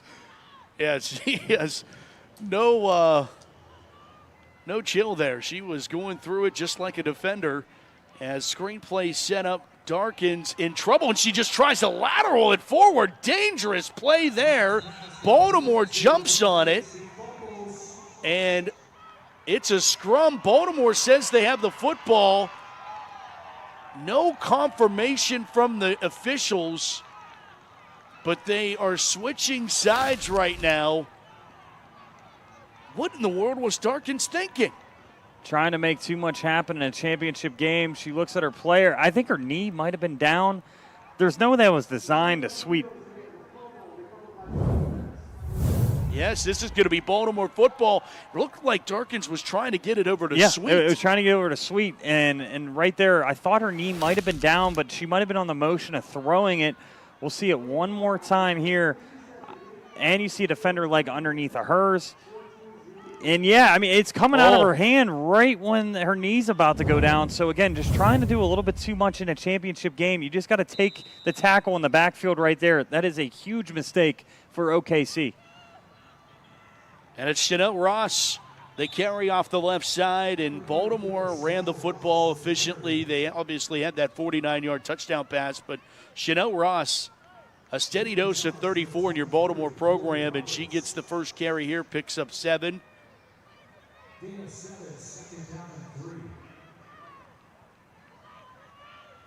For Baltimore, you feel like you just kind of got a gift. You're up by 2. If you get another 2-point conversion, it's a 2-possession game. They would be up by 10. Not to get too ahead of ourselves here, but I know Baltimore, that's exactly what they're thinking on the sideline. Second down. Vitok rolls, conducts traffic. Little pump fake there and wasn't fooled for Cara Haynes, who shoves her out of bounds. It will be third down coming up here for Baltimore. And Vitok almost trying to make something happen there, as Baltimore almost needs to now take a page out of the OKC playbook in time and possession here. They would love to punch one in and churn some clock here in the third quarter down, as well as we now inside of 13 minutes of the third. And you made a really good point. OKC is not used to playing from behind, and they're not really designed to play from behind. Tight formation, just a quarterback keeper. OKC thinks they stopped her short, and the spot looks good enough for a first down, and it is. First down, Baltimore on the Vitok quarterback keeper. And, Matt, we still have some fans debating if the knee was down on that play. But, again, when we saw that replay, I think it was a good call. Yeah. And, again, just trying a little bit too much in a championship game. We know Darkins is one of the most talented players in all of Division II and wanted to get over to Sweet. And now Baltimore, like you said, I think they're going to try to take 5 minutes on this drive, get up by 2 possessions. You feel really comfortable in this third quarter. First down and 10 from the 38. Shotgun for Vitok. Looks near side, and it comes out of her hand awkwardly, and it goes incomplete. Intended for Bates, who has a touchdown already on the night.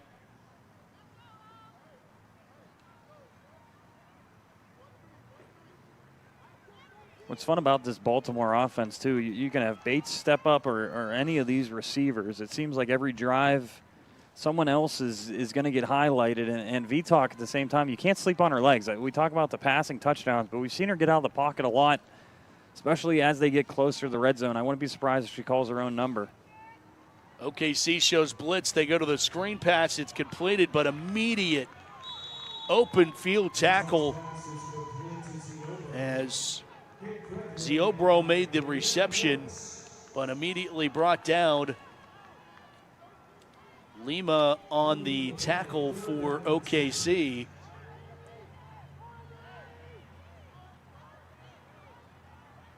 It'll bring up now third down, and I don't know that there's been a more important stop for OKC this season.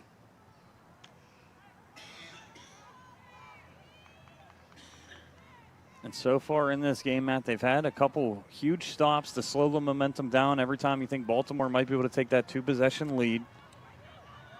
Throwing here on the money.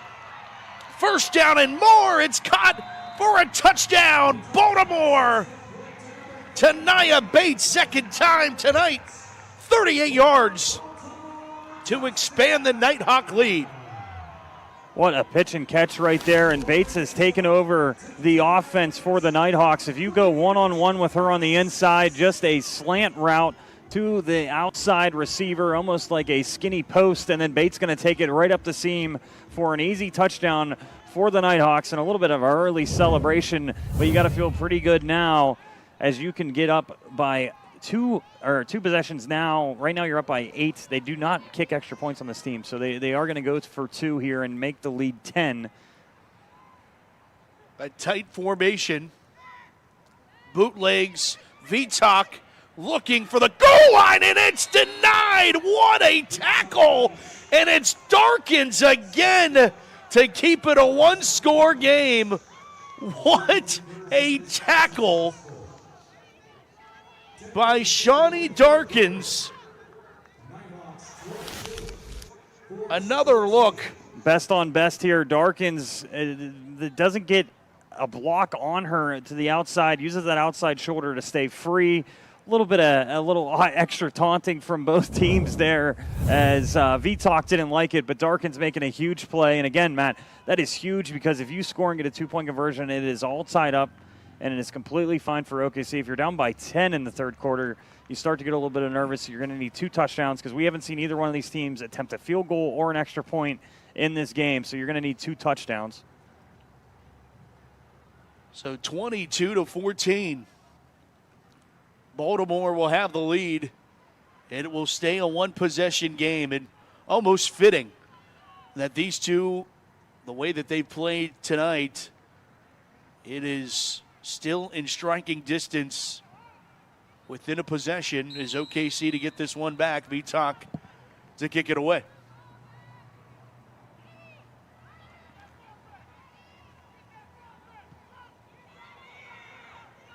Bounces at the 25, and Sweet picks it up.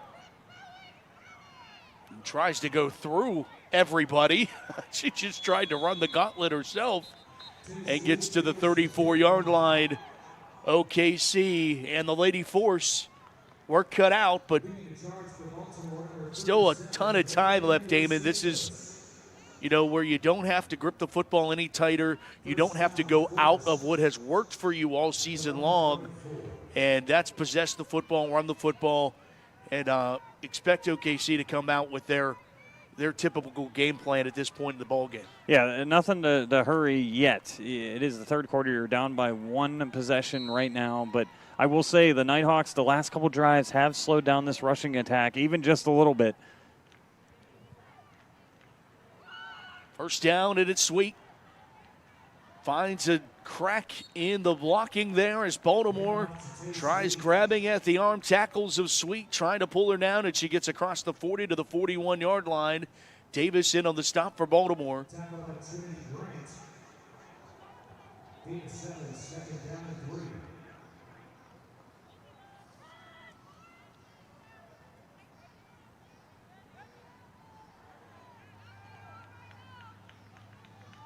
Second down, 3 out of that pistol formation. Sweet one more time.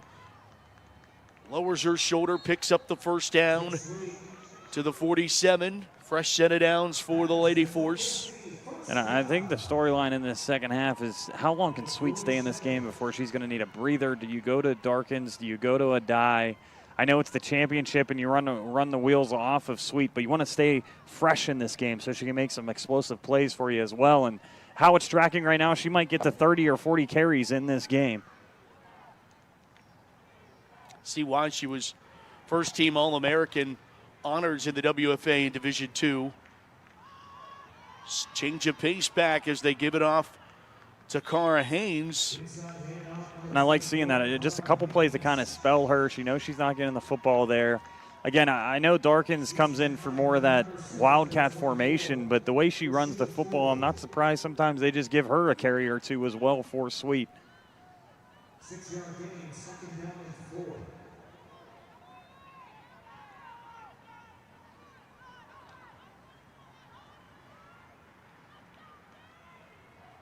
Second down and 4 for OKC. And another carry for Haynes. And Haynes picks her way right to the first down line. Good run. Just shy. Yeah, just shy. But the one thing I will say, she is holding that ball way out there. And Baltimore there tried to swipe at it, just missed it. Got to be careful. I know at fullback you're not getting as many carries, but that one was not high and tight for sure, but another first down for OKC, and it is amazing. They've already taken 4 minutes on this drive. They take it so slow, and they do such a good job, just 3, 4, 5 yards a carry. Back to Sweet. And Sweet pulled down from behind. And another one of those tackles where who knows where she would have been brought down if it wasn't for Baltimore's Elena Rozier, Rozier on the tackle. And Sweet's still saying that she wanted a face mask. We'll see if they did miss a call here. The rest are doing a really good job, but she was convinced that she got grabbed by her face mask. It's very close. I mean, right around that chin strap neck portion, as there is an injury on the field. So Sweet will get a water break. And again, I mean, what a talent. Going to try to keep her fresh, but it is going to be one of those second halves where she's going to have to do a lot for this team to win this game. And same time, you got to really look out for this Baltimore defensive line. Right here, we see an injury that they're going to get gassed as well. When a team's running the ball consistently against you and the defensive line just gets no breaks, if they don't have a couple girls that can come in and kind of spell each one of each other, it's hard being a run defense and trying to plug gaps for so many rushes, Matt. And so this second half, you hope they can stay healthy, but you think the war of attrition eventually is going to really hurt Baltimore here. We got more football for you coming up here at Tom Benson Stadium in the WFA, the All-American game. Breakfast at Tom Benson tomorrow. The American Conference meets the National Conference in Division II as the very best in D2 meet here in Canton. Then, for all the marbles, it is the WFA Pro Division Championship at 2 o'clock on ESPN2. All the other games right here on the AWSN and the WFA YouTube channel. Sweet, another carry to the 31. I got a funny feeling the Passion fans might pack this place tomorrow. A short drive. Yeah, they might have a little bit of home field advantage. That would be interesting to see. Shortest trek for any of the teams this season. Just about 2 hours from downtown Pittsburgh. Sweet on second down, bounced off a would-be tackler, then runs through another. She is unbelievable.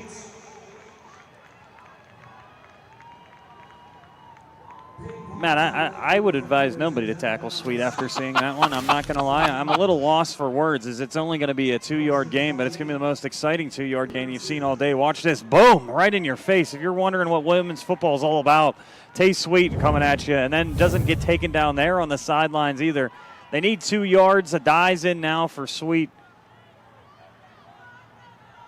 Might see a fullback dive as well. Third down and 2. They go to the I formation, and it's a die trying to bounce it to the corner, and now she cuts it back inside. The patience and the vision. You talked about the vision, and you see it again, and it's a stable of running backs, the reason why OKC has made it here to the title game.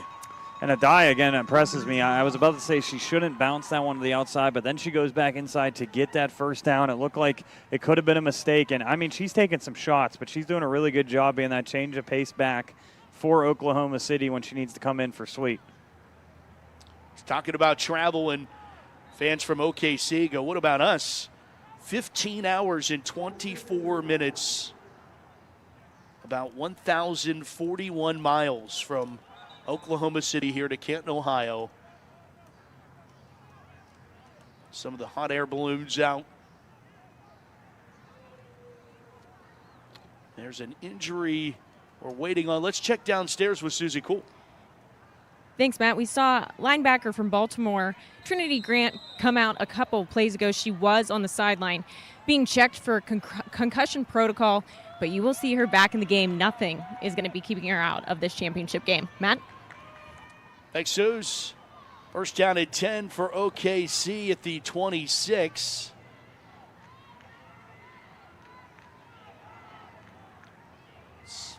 Slatter barks out the signals and hands it off right side to Haynes. And Haynes angles for a couple. Matt, we are at 5 minutes almost in this third quarter. Again, if OKC scores, it's great. But at the same time, you're almost going against yourself if you can't punch it in this red zone drive. How much time you're taking off the clock once again. And for Baltimore fans, 5 hours and 41-minute drive, thereabouts, 344 miles. I think OKC wins this battle. In traveling, second down at 8. Slatter back to pass, clean pocket, fires far side, completed. And on the reception, Jasmine Guy. Or it will be third down. OKC, though, Damon, has done a great job of making it third and manageable. They have not played behind the sticks very often tonight. Again, making it third and manageable. Again, 2-3 yards here, you're completely happy. Guessing Tay's going to get this ball maybe on another stretch play. Sweet in the backfield and had lost the ball, was leveled as soon as she got to it. Baltimore steps up in a big-time moment. Trinity Grant, and there she is. We just had Susie telling us about her. There's no way she's missing out, and then she steps up, makes a big-time play. Great update by Susie to let us know that she's back in the game and then making a huge play. We just said how fourth and manageable it's been all day for OKC. Completely blow up the run play in the backfield and strip the ball at the same time. What a play by Grant. And now OKC, again, you've taken 5 minutes off this clock, but if you can't score on this drive, it is a complete loss for you on this drive. Fourth down and 9. Slatter rolls, will fire, tall, looking for PI as Darkins was pushed off. It goes incomplete, and it will be a turnover on downs. But OKC fans yelling in the direction of the officials as Darkins with her hands up. I don't know if we get a good shot of this, but looked like she might have been grabbed on the drag route, but at the same time you got to fight for position. If we get to see it one more time, but here's Darkins here, and I will say, I mean that's contact before. I don't know if that ball was catchable, but at that point, we've seen Darkins be able to high point the football. You think she at least has a chance to catch that? It's a little bit early contact. I think she does have an argument for PI right there. Either way, it will go uncalled, and it will be Baltimore football. They have the football now and the lead, and wow, what a level as Ross got the carry and got punished for it. As Sade Roberts comes in to lay the lick. And again, the OKC defense, every time the offense has got stopped, they've done a really good job to halt the momentum, but eventually this clock's going to work against you. 3 minutes now in the third quarter with Baltimore having the football. Second down and 7. Carry forward for Ross one more time. And a quick tackle.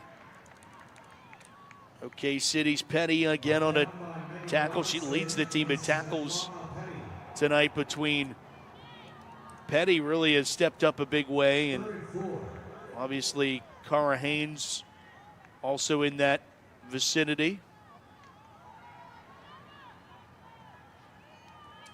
Third down at 4 now. Clock winds here towards 2 minutes in the third.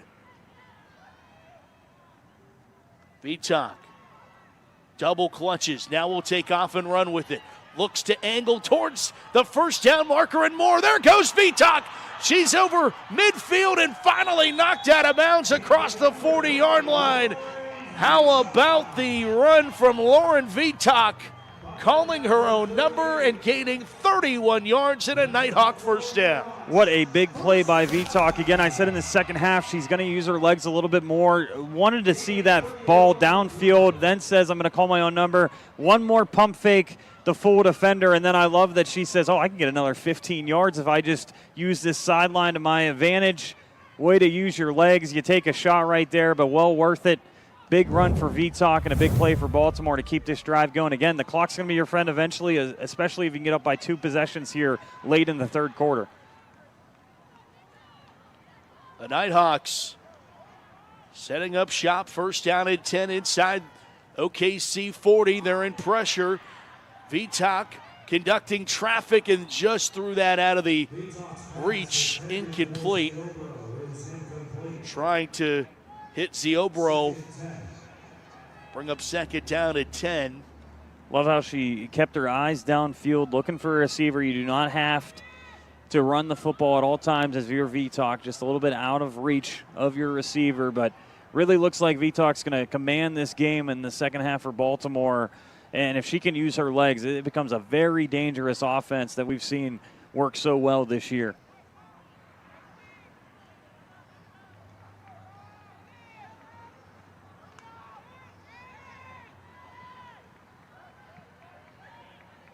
Baltimore on a second down and 10, and we get a timeout taken by the Nighthawks. I think they were avoiding the delay of game, Matt. Right there was about 10 seconds left, and it looked like there was a motion going to be on that play, so they were going to get a 5-yard penalty. And if you take a look at the Baltimore Nighthawks jerseys, you'll see the number 36 patch. That is to honor Shay Fitzy Fitzgerald, a legendary team member and military veteran, to honor her memory. And you know, all teams, when they rally together in loss and to continue to remember Fitzy and obviously wanting to win a championship in her memory, that number 36 is permanently retired for the Baltimore Nighthawks as well. What an awesome tribute, and for Baltimore, it's in every sport, it just jumps out that they have an attitude to them, a way they play the game, a persona to them, and losing that championship last year and now coming back this year with something to prove, and right now having a commanding 8-point lead and your drive, and it would just be a storybook ending as you're honoring a teammate. You're coming back for the second year in a row, and they've been impressive, and Lauren Vitok in this second half has been very impressive as well. They dump it off here into the flat.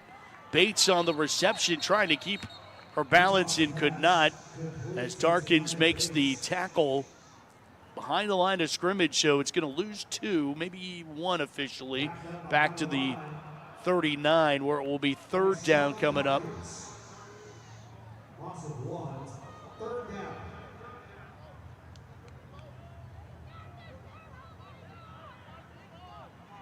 Yeah, finishing the thought on Fitzy, players saying that she was the kindest person ever. True legend in women's tackle football. Love that patch. Love getting the jersey retired as well, and she would probably tell her teammates, play hard for me and win me a championship, and that's exactly what they're close to doing now. It's, again, almost a delay a game, it looks like, for Baltimore. Are they going to burn one more time out? They are. So, again, you have an 8-point lead. You feel good about that, but in the fourth quarter, you never know what can happen, and you wasted 2 timeouts in this third quarter on this drive alone.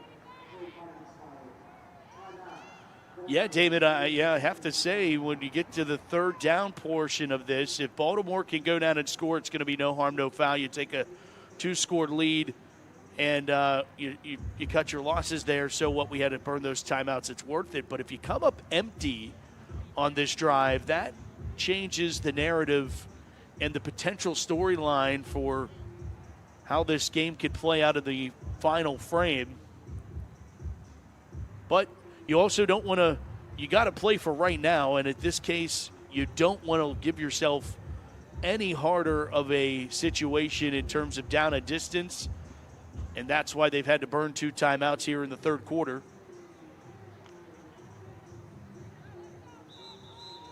want to remind you that tonight's WFA Division II National Championship is brought to you in part by edX, the official online education partner of the WFA.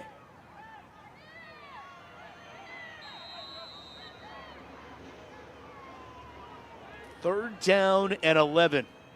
Vitok gets the snap, throws on a slant route. It's knocked away. Incomplete. They go back to the same play that earned them a touchdown last series. This time it goes incomplete as Jasmine Guy in coverage.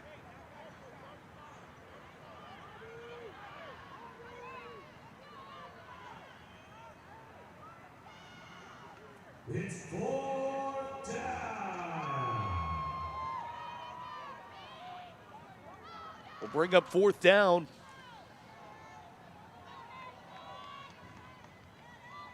In no man's land here again. Maybe you could try to corner coffin them with a punt, but with Vitok back there, could see a deep pass as well.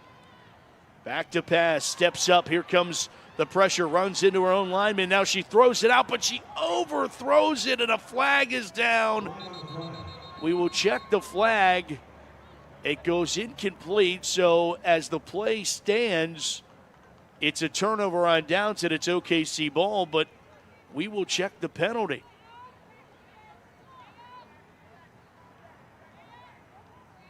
Looks like it's going against Baltimore as the Baltimore offense trots off the field.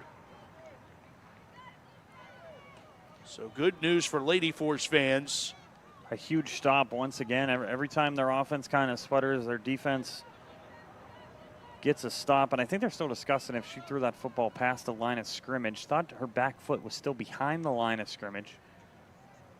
So they might pick this flag back up. We'll see. Illegal forward pass, number 3 of the offense. 5-yard penalty. Must have been across. We have a loss of down. That's going to result in a first down, Oklahoma. There it is. So they'll mark off the penalty. Now that would have been a huge call if that pass was completed for the first down, because it was very close, but ends up just going the other way for Oklahoma City. Now the Force, 12 seconds to go in this frame, but more concentrating on sustaining a drive and it ending up in the end zone. Trying to have our third lead change of this ball game. As OKC's offense and Slatter go back to work. Back to pass. Gonna throw it. And ball is intercepted. Picked off. E. Rozier on the return. There is a flag down, and I think they got the interference this time, Damon. Yeah, and Darkins, I think she was going to lose her mind if they didn't call that one. Again, they're playing some very physical defense, and they're all pumped up on the sideline. It's a good play, but they're telling her, get back on the field. I think it's going to be defensive pass interference. Yeah, I think this one may not have been intentional, but it's PI either way. Pass interference on the defense, 15-yard penalty, results in an automatic first down. What a big-time play and penalty. Maybe another look. See Darkins on the right side of your screen here, coming across on a skinny post. And, I mean, I saw a grab before, but right there, it just a trip. Legs. Yeah, legs. Tangled up. And that is not pass interference. So I wanted pass interference on the first one. That one, I don't know. It looked like just legs getting tangled up. Baltimore fans could be a little bit angry about that one because that could have sealed the game maybe if you can score off of a pick. Final snap of the third. And they will not get anything off. So they whistled the play in. That is the end of the third quarter. 3 frames in the book from where history comes to live forever. We go to the fourth quarter in Canton. 22-14 Baltimore over OKC. Nothing decided in the Division II WFA National Championship, presented by A Nation and edX. We're all all football players. Y'all are football players, okay? Down. Tanziel's going to go straight ahead. Got a receiver caught. Touchdown. They're back by hand. What a catch. Houdiniac. Sideline. She breaks another tackle. They've got one for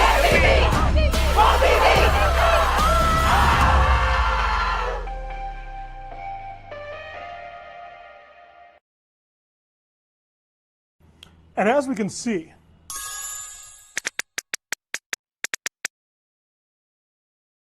the future of technology is with us. You might be thinking, Doc, this is truly amazing. And we got Hey, is the projector ready? Come on, time for a team meeting.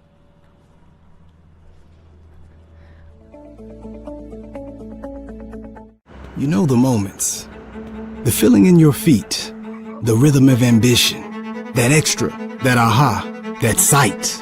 That's something. The click, the shift, the boom, and you're there. The mess becomes a map, and you call it art, or science, or code, because now you know the way forward. For all the moments that drive you, there's edX. Fuel your ambition with thousands of job-relevant courses and programs at edX.org. Recovery is everything. That's why Bee's DNA Vibe jazz bands are being gifted to everyone in the WFA. That's right. Thanks to the NFIM and the Shine program, every athlete in the Women's Football Alliance will be gifted the ultimate game changer for their recovery. This patented technology targets recovery at the cellular level so that we can maintain our peak performance. And if it can handle our hits, imagine what it can do for you.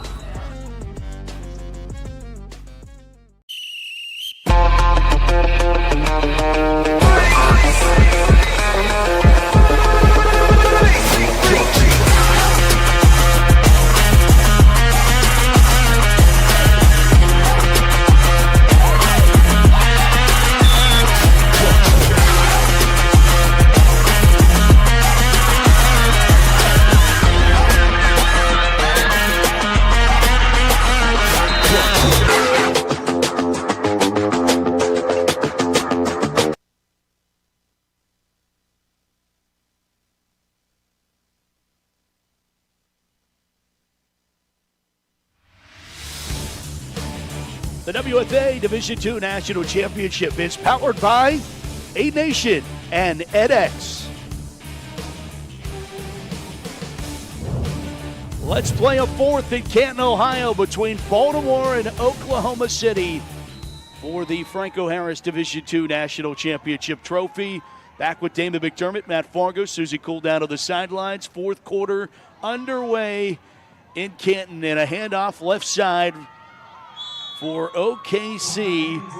It's Cara Haynes getting the carry and getting a fresh set of downs for the Lady Force, a gain of 11.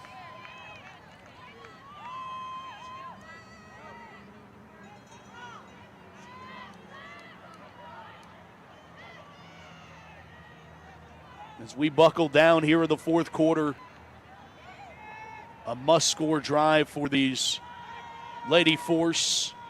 Haynes goes off the right side, not much available. Baltimore slices in quickly. Nyjah Green-Simmons leads that charge out of the defensive end position.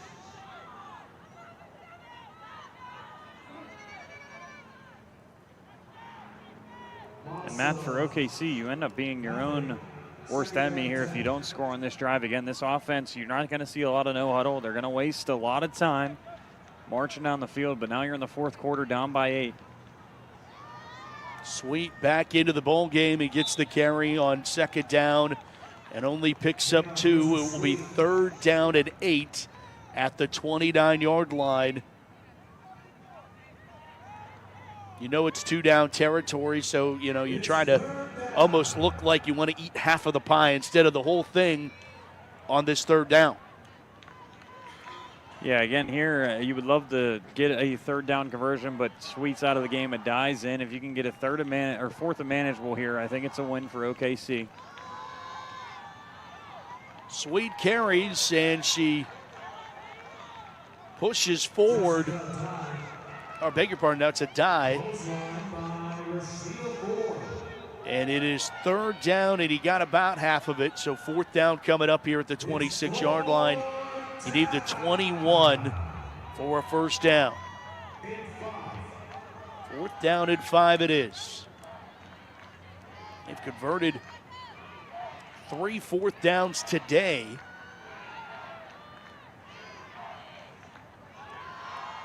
It's a die off the left side, angling off the left side, and chased down from behind, pulled down. A 1st down saving tackle for Baltimore. And that turns the ball over on downs as the Nighthawks take over. What a defensive play by Baltimore. And again, Sweet needs a breather. Darkins is not getting the carries that I thought she might get in this second half. A die bounce to the outside. She has speed, but not the most physical runner there. Had to break off one more tackle. What a huge stop for Baltimore. Now you get the ball with 12 minutes and 30 seconds left. You get a commanding lead if you can drive down the field. And we talked about it. OKC is not built for these fast drives. And you can see how well-balanced this Baltimore offense has been, Matt. 108 rushing yards, 138 passing yards. As in trouble was Vitak, had to throw it away, got hit as she did, and it will be 2nd down and 10 as the jawing between these two not stopping anytime soon. 2nd down. But I will give credit to the Oklahoma City defense, man. Every time they've needed a stop, it's more been bend, don't break for them. But they've had some timely stops for this defense, and they get their offense back on the field. Maybe another big play by Darkins on the back end, or just, again, slow this Baltimore offense down where they're going to have to punt the football would be a huge win here. 2nd down and 10. Ground game for Ross in Baltimore. And Ross has a 1st down as she rumbles towards the 40, pulled down at the 38-yard line. 15 yards on the carry for Chanel Ross. She's upset she didn't break it all the way for a touchdown, but what a huge run on 2nd down. Just following your blockers. Huge hole once again. Shout out to the Baltimore offensive line. Gets a couple extra yards after contact as well. And Baltimore, you're going to take your sweet old time on this drive and mix it up. We said how well balanced this offense has been all day long. You can lean on VTech if you need to, or go right back to that run game.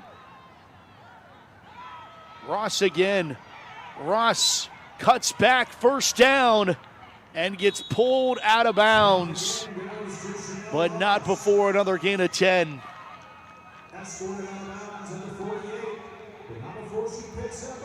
She looks like a young lady that wants to be given the rock some more. Absolutely. We talked about the dynamic duo from Oklahoma City, but Ross having a heck of a game for Baltimore. And again, I think the run game is awesome for Oklahoma City, but Baltimore's kind of showing you when you're a balanced offense and you can do so many different things, it just makes it so much easier for your quarterback to operate. Ross over 100 yards rushing, now with 107 on 12 carries today. Ross will get carry 13, and it will go for no yards back to the original line of scrimmage. 2nd down coming up as the clock turns towards 10 minutes here in the 4th quarter. Man at the line, number 92, Javine Williams-Turner.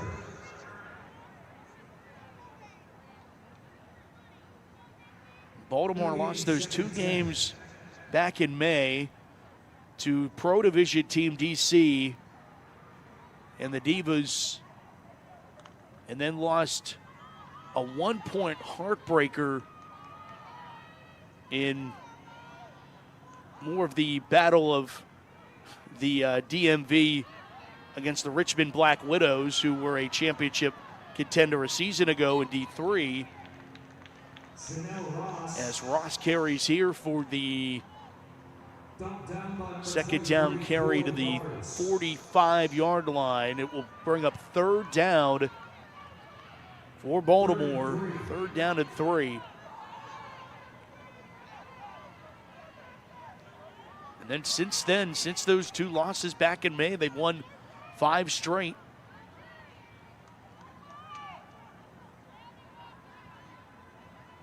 And sometimes for a championship team, that's all you need. Oklahoma City, they haven't trailed this season. They've dominated this season. For Baltimore, a couple of those early losses make you really learn what you're going to need to do this year. Originally, OKC had this one stacked up in the backfield. A couple broken tackles there. Give it a gain of 1, where it will now be 4th down and 2. 9 minutes to go here in regulation. 22-14. Baltimore leads Oklahoma City. And OKC defense in desperate need of a stop here. Biggest 4th down of the game, and like you said, if Baltimore gets this, they can probably milk another 5 minutes off this clock. This is quarterback sneak. All the way, the whole convoy ball came loose. And OKC says they have the football, and they do! Oh, wow, what happened? The Lady Force caused a turnover on a 4th down quarterback sneak. And they get the turnover they so desperately needed. Another look. The quarterback sneak, one of the best plays you can run in short yardage, but you have so many hands in there, and the ball just got swiped away when VTech probably thinks their linemen's all around her and nobody can get to her. What a heads-up play and maybe a game-saving play for Oklahoma City. Baltimore would have had a 1st down with 8 minutes to go inside the 40-yard line for OKC. What a play. New life for OKC. They get the football 1st down and 10 from their own 39. They'll throw near side. It's caught.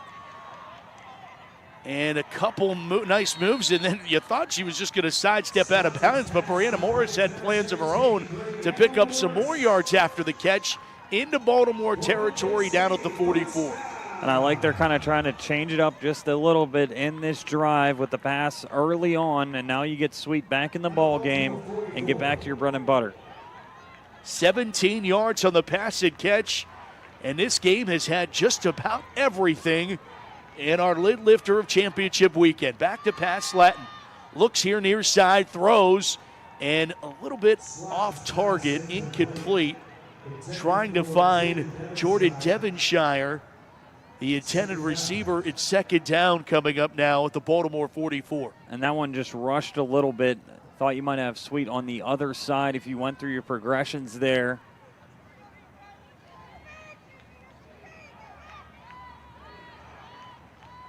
Second down and 10. Pistol formation. Sweet the call. Tries to sidestep a few, and now it's a race to the corner. Sweet wins that race and gets knocked out of bounds. About a yard shy of the sticks. 7:39 to play as the clock winds.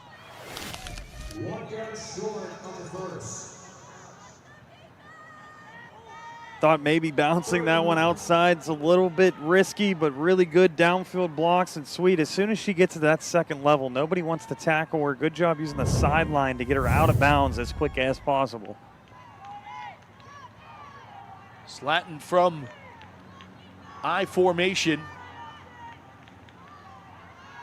Handed off the right side, trying to bounce it. Here to the edge again is Sweeten trying to go through defenders. She does. Good enough for a 1st down. Baltimore using the sideline as that 12th defender, and Sweet will go take a breather. And she's not even talking to nobody, right to the bench. She needs to catch her breath, and Adai's back in the game. But this is kind of where we've seen them kind of slow down. Sweet gets out of the red zone. Adai's in, and I'd love to see that package with Darkins a little bit more once you get in the red zone and not just at the goal line. 1st down and 10 for OKC at the Baltimore 30. Back to pass. Slatter looks right. Doesn't like it. Now she'll throw. Complete the pass out to Morris. Morris sidesteps, swirls, and angles towards the 1st down sticks. She's about 2 yards shy of them. And a good 1st down play as Is this the most we've seen Sabrina Slatton pass the football all season? It might be, and right when you need it. It's great to see them mixing it up, and Morris having a heck of a drive as well. Probably the most catches she's had in one drive this year. 2nd down and 2. Put in perspective, she had 3 catches on the year coming into this game. And a carry forward for Adai, and Adai has a yard, so it will be 3rd down and 1. Robertson came in quickly for Baltimore. 5:39. Baltimore's defense trying another stop here that could seal a championship. Meanwhile, Oklahoma City tries for the equalizer. Adai the call. Adai a 1st down. Fresh set, needed 1, got 2, and inside the red zone officially at the 19. And Ford made that tackle just a hair too late because it was a great block by the fullback. Give Megan Robinson some love. Plays linebacker, also plays fullback. Went to Bloomsburg, and that's the toughest job on the field. Way to get 2 yards for your team there and not let Ford tackle a die in the backfield. Under 5 minutes to play in regulation in our D2 championship. Back to pass. Slatter has time. Clean pocket. Now pressure comes. She'll throw near side and complete it out to Darkins on the reception. Quickly tackled, however. Baltimore secondary quick on the scene as Anderson sliced in to make the tackle. I think the refs are debating on where her forward progress stopped, and we have a flag in the backfield. Passer, number 97 of the defense. That's a huge call. Contact to the helmet. 15 yards. Automatic, half the distance to the goal, automatic 1st down. Roughing the passer as Slatter takes a hit late. That's going to make this half the distance, and now 1st and goal, OKC at the Baltimore 9. Buckle in, everybody, for this D2 title game in the final moments. Sweet stretches it out. Sweet angles to the 5, bounces off a tackler, and it's down to the 3.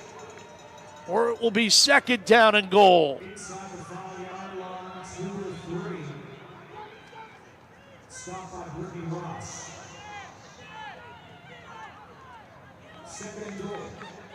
This has been as good, if not better, than advertised in this bowl game. Pistol formation. Slatter, hands off, Sweet, into the end zone. Touchdown, OKC. Within a 2-point conversion of a tie. Lady Force and Tay Sweet gets into the end zone. Timeout, Baltimore. That will be their final timeout, as Baltimore is going to look at this as a must stop. Baltimore will go over defensively, but a timeout to go over your things defensively also gives the offense, as we take another look at the touchdown that puts OKC within 2. And you knew she was going to get in the end zone eventually in this game. She just had to. Again, taking a lot of breathers when they're in the red zone. She punches it in. And now do we see that Wildcat package one more time? They did get stopped once on it. You're going to see Rashida Ford best on best against OKC right here. And Darkins if they go with it. I think if you're OKC, you got to have Sweet and Darkins in the backfield and make Baltimore commit to one of them. And hopefully you pick the other one. You picked their other one. Yeah, I was going to say, I completely agree with you. We've seen Darkins in the backfield with Sweet usually out wide. Right now, as they break the huddle, as you see Baltimore is trying to give themselves a little bit of a home field advantage.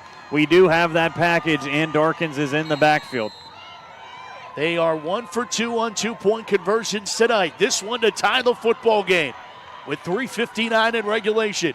Darkins from the Wildcat will hand it off the left side, tricking Baltimore. It does not fool them. They deny OKC as OKC tried to go to St. Roberts.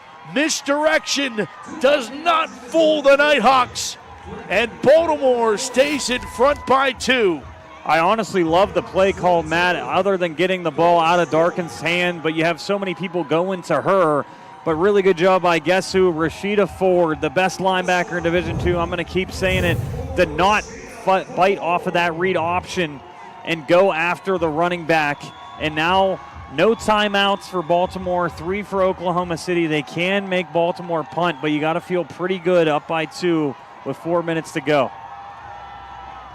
22-20, 3:59 to play in regulation. Baltimore feeling it, but still a lot of time left, and OKC with their full allotment of timeouts.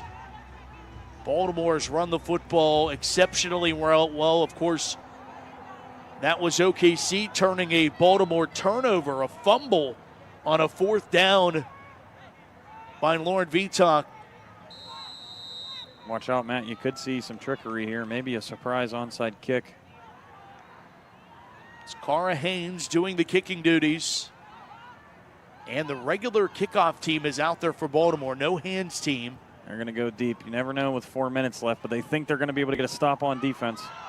And a nice return. Runs in to her own defender. The ball comes loose, and Oklahoma jumps on it. You've got to be kidding me. OKC. Kia Quinones jumps on the football, and just like that, OKC is in the driver's seat to take the lead. Somebody call Whoopi Goldberg. I have an entry for the game of the year on AWSN. Here's the kickoff one more time, Matt. You think Baltimore is going to get a good return, get it near midfield, and way to get in there on special teams and rip that football. That is your whole job. Forward progress, no, sir. What a strip. And then to get the ball, OKC now, remember, Baltimore has no timeouts either. They wasted 2 timeouts on one drive. If OKC can get in the red zone, here's Sweet to the outside, first play. Sweet lowers her shoulder. Oh, my. Is she not fun to watch? Tay Sweet. And now the Baltimore defense goes right back out there. What a turn of momentum, Damon. It is unbelievable. As you see, they're still celebrating, and what a way to get on that football and give OKC some life. Now they control this whole entire ball game. Again, Baltimore has no timeouts left. OKC looks like they're going to use their first one here, or it might be an injury on that left sideline. Timeout. Take it here. Oklahoma City uses their first, 3:24 to go in the 4th. And now another look at this game-altering fumble. Runs into her own defender there. The blocker. Right there, you saw it. I think that's Haynes. It was Haynes who got denied on that 2-point conversion. Makes a play on kickoff team to get that strip. Quinones on the recovery. And it's 2nd down and 9 now for OKC. Back to pass. Slatter going to let it fly into double coverage, incomplete. Trying to go to Ross, incomplete. And man, I think this is probably some people's first time watching the Women's Football League for a big championship like this. And I think they're seeing possibly the game of the year, like you said, on this network and on YouTube. What a game and what a finish we're about to have. It might have been over right there off of that pick. Now 3rd and 9 if I'm OKC. Again, this is 2-down territory. Of course, it's been that way all game long. You got to get 5 or 6 yards here. Make 4th down easy for you. 3rd down and 9 it is. 3 minutes to play. And they go right back to the ground game. And they will only get 2, where it will now be 4th down. And, you know, after Baltimore has coughed it up twice here in the 4th quarter to give it back to OKC, it can be right back in their hands if they and their defense hold here on a 4th down and 7. Pistol formation and a timeout, OKC. It's the biggest down of the whole entire game. I completely get it, but at the same time, if you don't get this, you only have one timeout left and you got a 2-minute timeout. That is it. So, I completely see why you call that timeout, Matt, but now it is do or die. If you do not get this 4th down, you might get the ball back with 40 seconds left. Right. You got to make sure it's your best play call. Baltimore had the better of the two on that 2-point conversion attempt. Baltimore's defense denies. Then on the ensuing kickoff, a fumble that gives Oklahoma City right back the football. And now, after all that emotion, it's time for a 4th down and 7.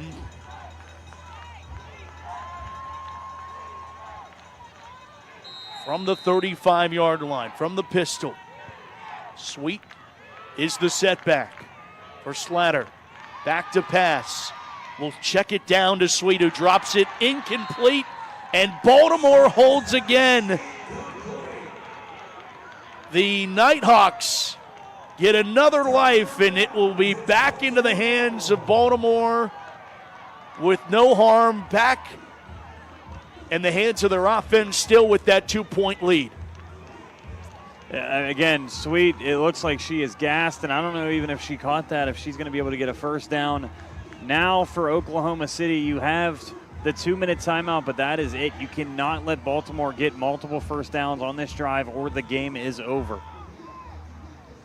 And, if you're Baltimore, could you be any more? You don't even need to say it anymore about hold on to the football. No, You've just seen 2 fumbles. Disaster strike twice. And again, what a job by that defense to slow them down the best you can. 1st down and 10, Baltimore from their own 35. Vitak hands it off to Ross. And Ross spins to the 40, spins closer to the 1st down, sticks over the 40 to the 42. Big 1st down carry. 7 yards and a timeout for OKC. And I feel like that timeout there is smart, but at the same time, giving up 7 yards on 1st down, it is going to be a tall order now to keep them from getting this 1st down. And I like that OKC's trying to strip the football, but Ross probably got an extra 3 or 4 yards because you're not really trying to wrap her up. You're just trying to punch that football out.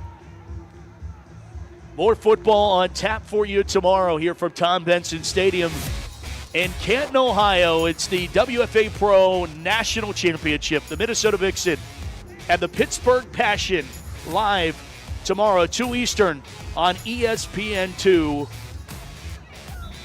Champion will be crowned. The Franco Harris National Championship Trophy at stake in the Pro Division.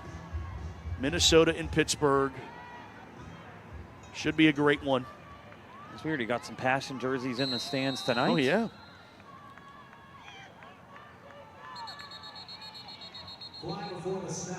There's flags down before, blows this play dead. This could be a huge break for Oklahoma City. Start, and it offense, is going to be number a 69, 5-yard penalty. 5-yard penalty. Matt, every time you think this game might be over, we got some more drama. We're stressed out. We've seen some Oklahoma City fans pacing in the stands. Coaches are yelling. And again, this might be game of the year, and it's the first game of the weekend. Right. And there's been such great games at both levels of the WFA all season long. A couple walk-off field goals. Saw Minnesota do that against Salt Lake to get into the championship. Saw Pittsburgh do it against DC early in the season. Been a lot of fun this year, and this one has not disappointed either. 2nd down. They go to the screen pass, and it's dropped, which stops the clock with 2:14 to go. It will now be 3rd down, and still with the 2-minute warning in Oklahoma with one timeout left. Or no, they used that. They are out. They are out of time. But they have the 2-minute timeout, right, which is it's great for them. And yes, right there, you do not throw that football unless you think you're going to get a 1st down.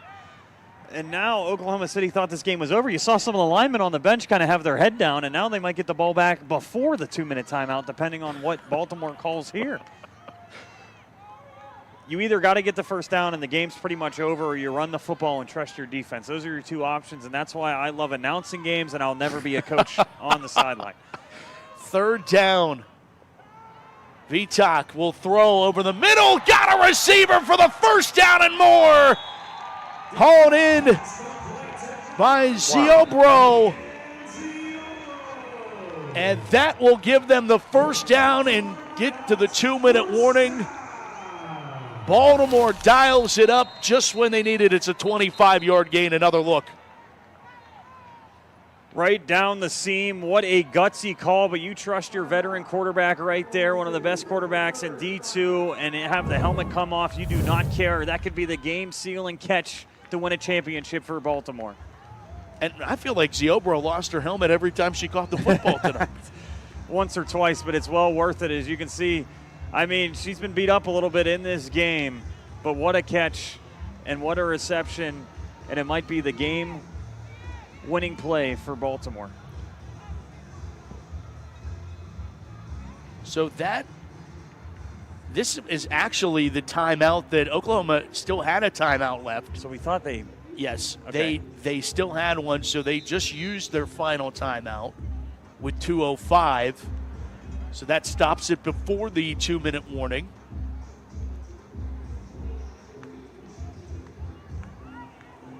I think it was the one injury that they ended up saying, hey, they don't need to use a timeout here because it's not under 2. And does OKC have another crazy turn of fortune, or has Baltimore dodged all of them to this point? First down at 10, Baltimore. Ross gets to carry, and they knew it was coming, and OKC brought the house. Sade Roberts led the charge. And that will take us to the 2-minute warning of our Division II WFA National Championship. Baltimore 22, Oklahoma City 20. Can the Nighthawks hang on? Come back with us and find out.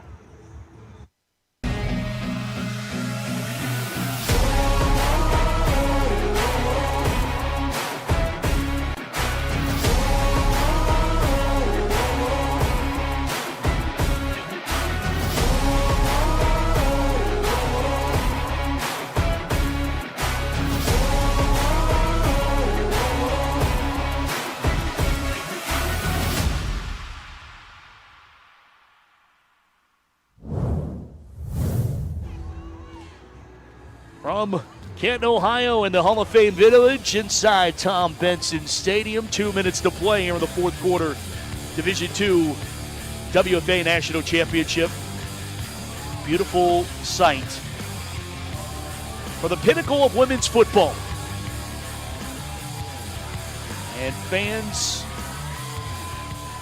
from all corners of our country coming here to Canton, Ohio, cheering on their favorite WFA squad. 2nd down, 14. I think OKC might have jumped. There is a flag down. They let this play out for Ross. And VTEX is signaling 7 or 8 times that it's on them. Do not throw this on us. And that is a huge 5 yards. Offsides, defense, number 52. 5-yard penalty from the previous spot. Repeat for 2nd down. And you're going to laugh at me, Matt, but it also wasted 5 seconds. I know it's 5 seconds, but now every second counts for Oklahoma City now with no timeouts left. As the Baltimore fans can feel it. 2 minutes to go, but again, we have seen crazier things happen. This game is not over yet. 2nd down and 9. Vitak from the pistol. Ross the call. Going to go off the right side and fight her way right at the sticks. Good enough for a first down. That could be the one to clinch it for Baltimore. And it will be the one to clinch it for Baltimore. As these sticks move, the clock will start running as soon as they are set.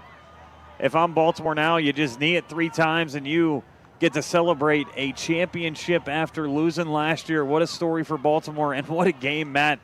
Again, we had no idea who was going to win this game all the way to the last 3 minutes in the fourth quarter. First down for Baltimore. Vitak will take the knee and run out this clock. And for the Nighthawk faithful, they know it's coming. Clock winds to 40 seconds. What a football game. Baltimore just survived this football game.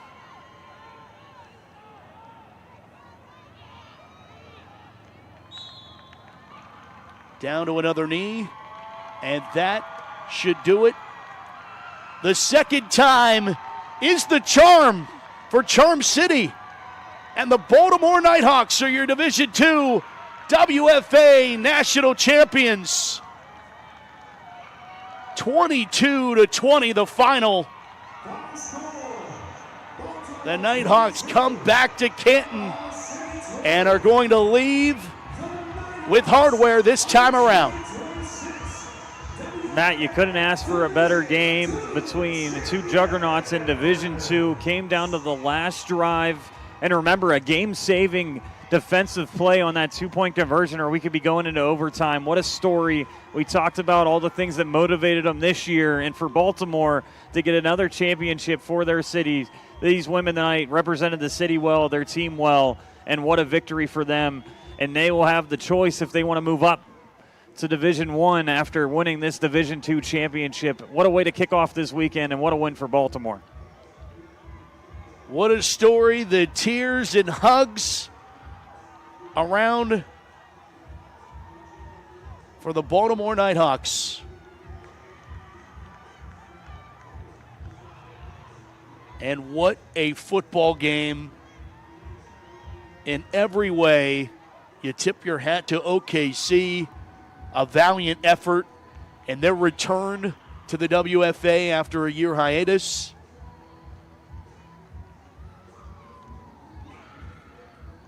As OKC awaits the Baltimore celebration for the sportsmanship that is shown across the WFA. At the pro level, still the sisterhood of women's professional football continuing. Damon, this is as good as it gets at this level, and sometimes, the championships have so much hype going into them and they don't live up to it, and this one exceeded expectations in my opinion. Yeah, you saw the two star running backs for Oklahoma City. You see the tears from Baltimore and how they battled in this game. And there's adversity this year. You lose 2 games. You have 2 big fumbles in this game, and your quarterback makes some great plays. Your defense steps up, and you see all these people that traveled and supported Baltimore now getting to celebrate this championship. What a team and what a victory. Again, what a way to kick off this weekend. And for the Division II, we've seen how well the competition has rose in D2. What a job by Baltimore to win tonight. And Susie Cole has our player of the game. Lauren, you take home that national championship tonight, but that last quarter, what can you say about the defensive play from your team? And the defense is everything. I love them. Go up against them every single day at practice. We make each other better. I couldn't do it without them. They know that. Thank God. Defense did a wonderful job. You turned the tides from last year. What expectations were set at the beginning of this season to help you lift this national championship title tonight? Last season was really tough for us. Obviously, not coming out scoring any points. We vowed this single year, every single day to work in the off season, in season, to take this baby home. And defense, again, can't say enough about the defense. They did amazing. Congrats, Lauren. Go celebrate. She didn't have a bad game either. No. Defense wins championships, and it gets proven again here tonight. But Lauren Vitak, it would not have happened either without her performance early in this game, Damon, and also a couple of those big-time runs where she was scrambling for her life and extending drives for Baltimore that was just keeping the ball out of the hands of OKC. and it's a big reason why they're going to walk away with the trophy here tonight. Yeah, and I think what she does so well is she just makes the offense, you can do so many different things. When she's running and feeling comfortable in that pocket, she made humongous plays in this game, and it was a grind in that second half. We thought we were going to see so many more scoring possessions. The game really slowed down, but VTech kept getting big first downs for Baltimore, and when you have a veteran presence like that in your huddle, it just makes a world of difference. And again, everything they went through last year to now win this year, and VTech being that captain on this team, it pretty much sums up perfectly what this team's all about. How about for head coach Mike Lynn getting the championship, and Tanya Bryan, the founder and CEO of Baltimore, going home and bringing a championship back to the Charm City here tonight. Winners 22-20 over Oklahoma City. What a way to kick off 2026 WFA National Championship weekend. The rest of the weekend has a lot to live up to. 22-20 the final. Baltimore takes down OKC. For Susie Cole and Damon McDermott and our entire WFA crew, I'm Matt Fargo saying thanks so much for watching this presentation of the Women's Football Alliance. And make sure you keep it locked inside Canton, Ohio at Tom Benson Stadium for the rest of the WFA National Championships. Thank you so much for watching. Good night from Canton, Ohio.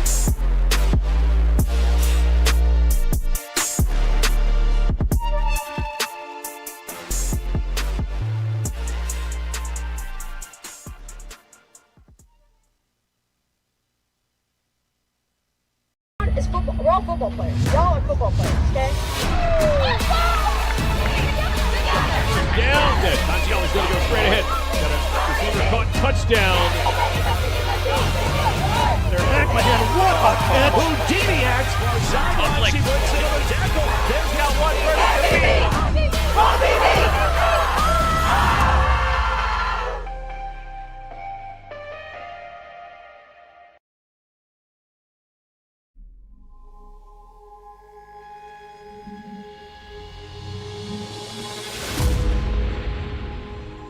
To her left, has time, throws on the run to the end zone. It's caught for a touchdown.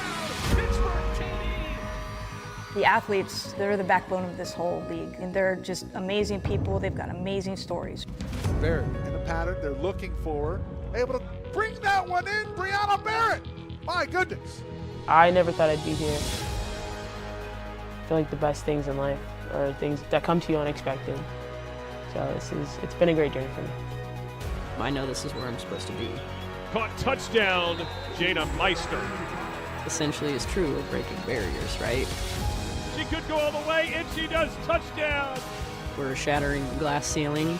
Great pass up in the air. Touchdown. All of the women role models that we look up to are all women who did things that were not expected. They realize they're pioneers. They realize that the trail that they leave is going to be a path that a young girl can follow. It gives you hope. They believe in themselves, I believe in them, and Frank will believe in all of us, so it just goes with the territory.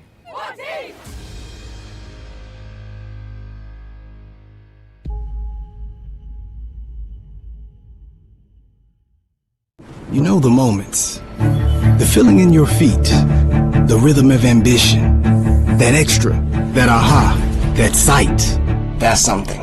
The click, the shift, the boom, and you're there. The mess becomes a map, and you call it art, or science, or code, because now you know the way forward. For all the moments that drive you, there's edX. Fuel your ambition with thousands of job-relevant courses and programs at edX.org. And as we can see,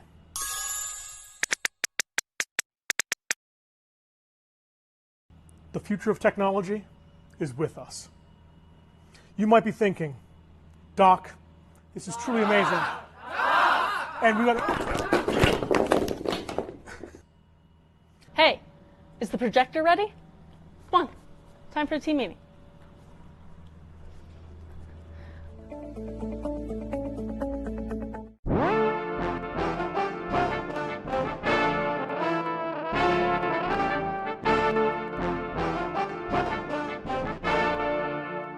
Yo, Jay, what you say?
recovery is everything. That's why these DNA Vibe Jazz Bands are being gifted to everyone in the WFA. That's right.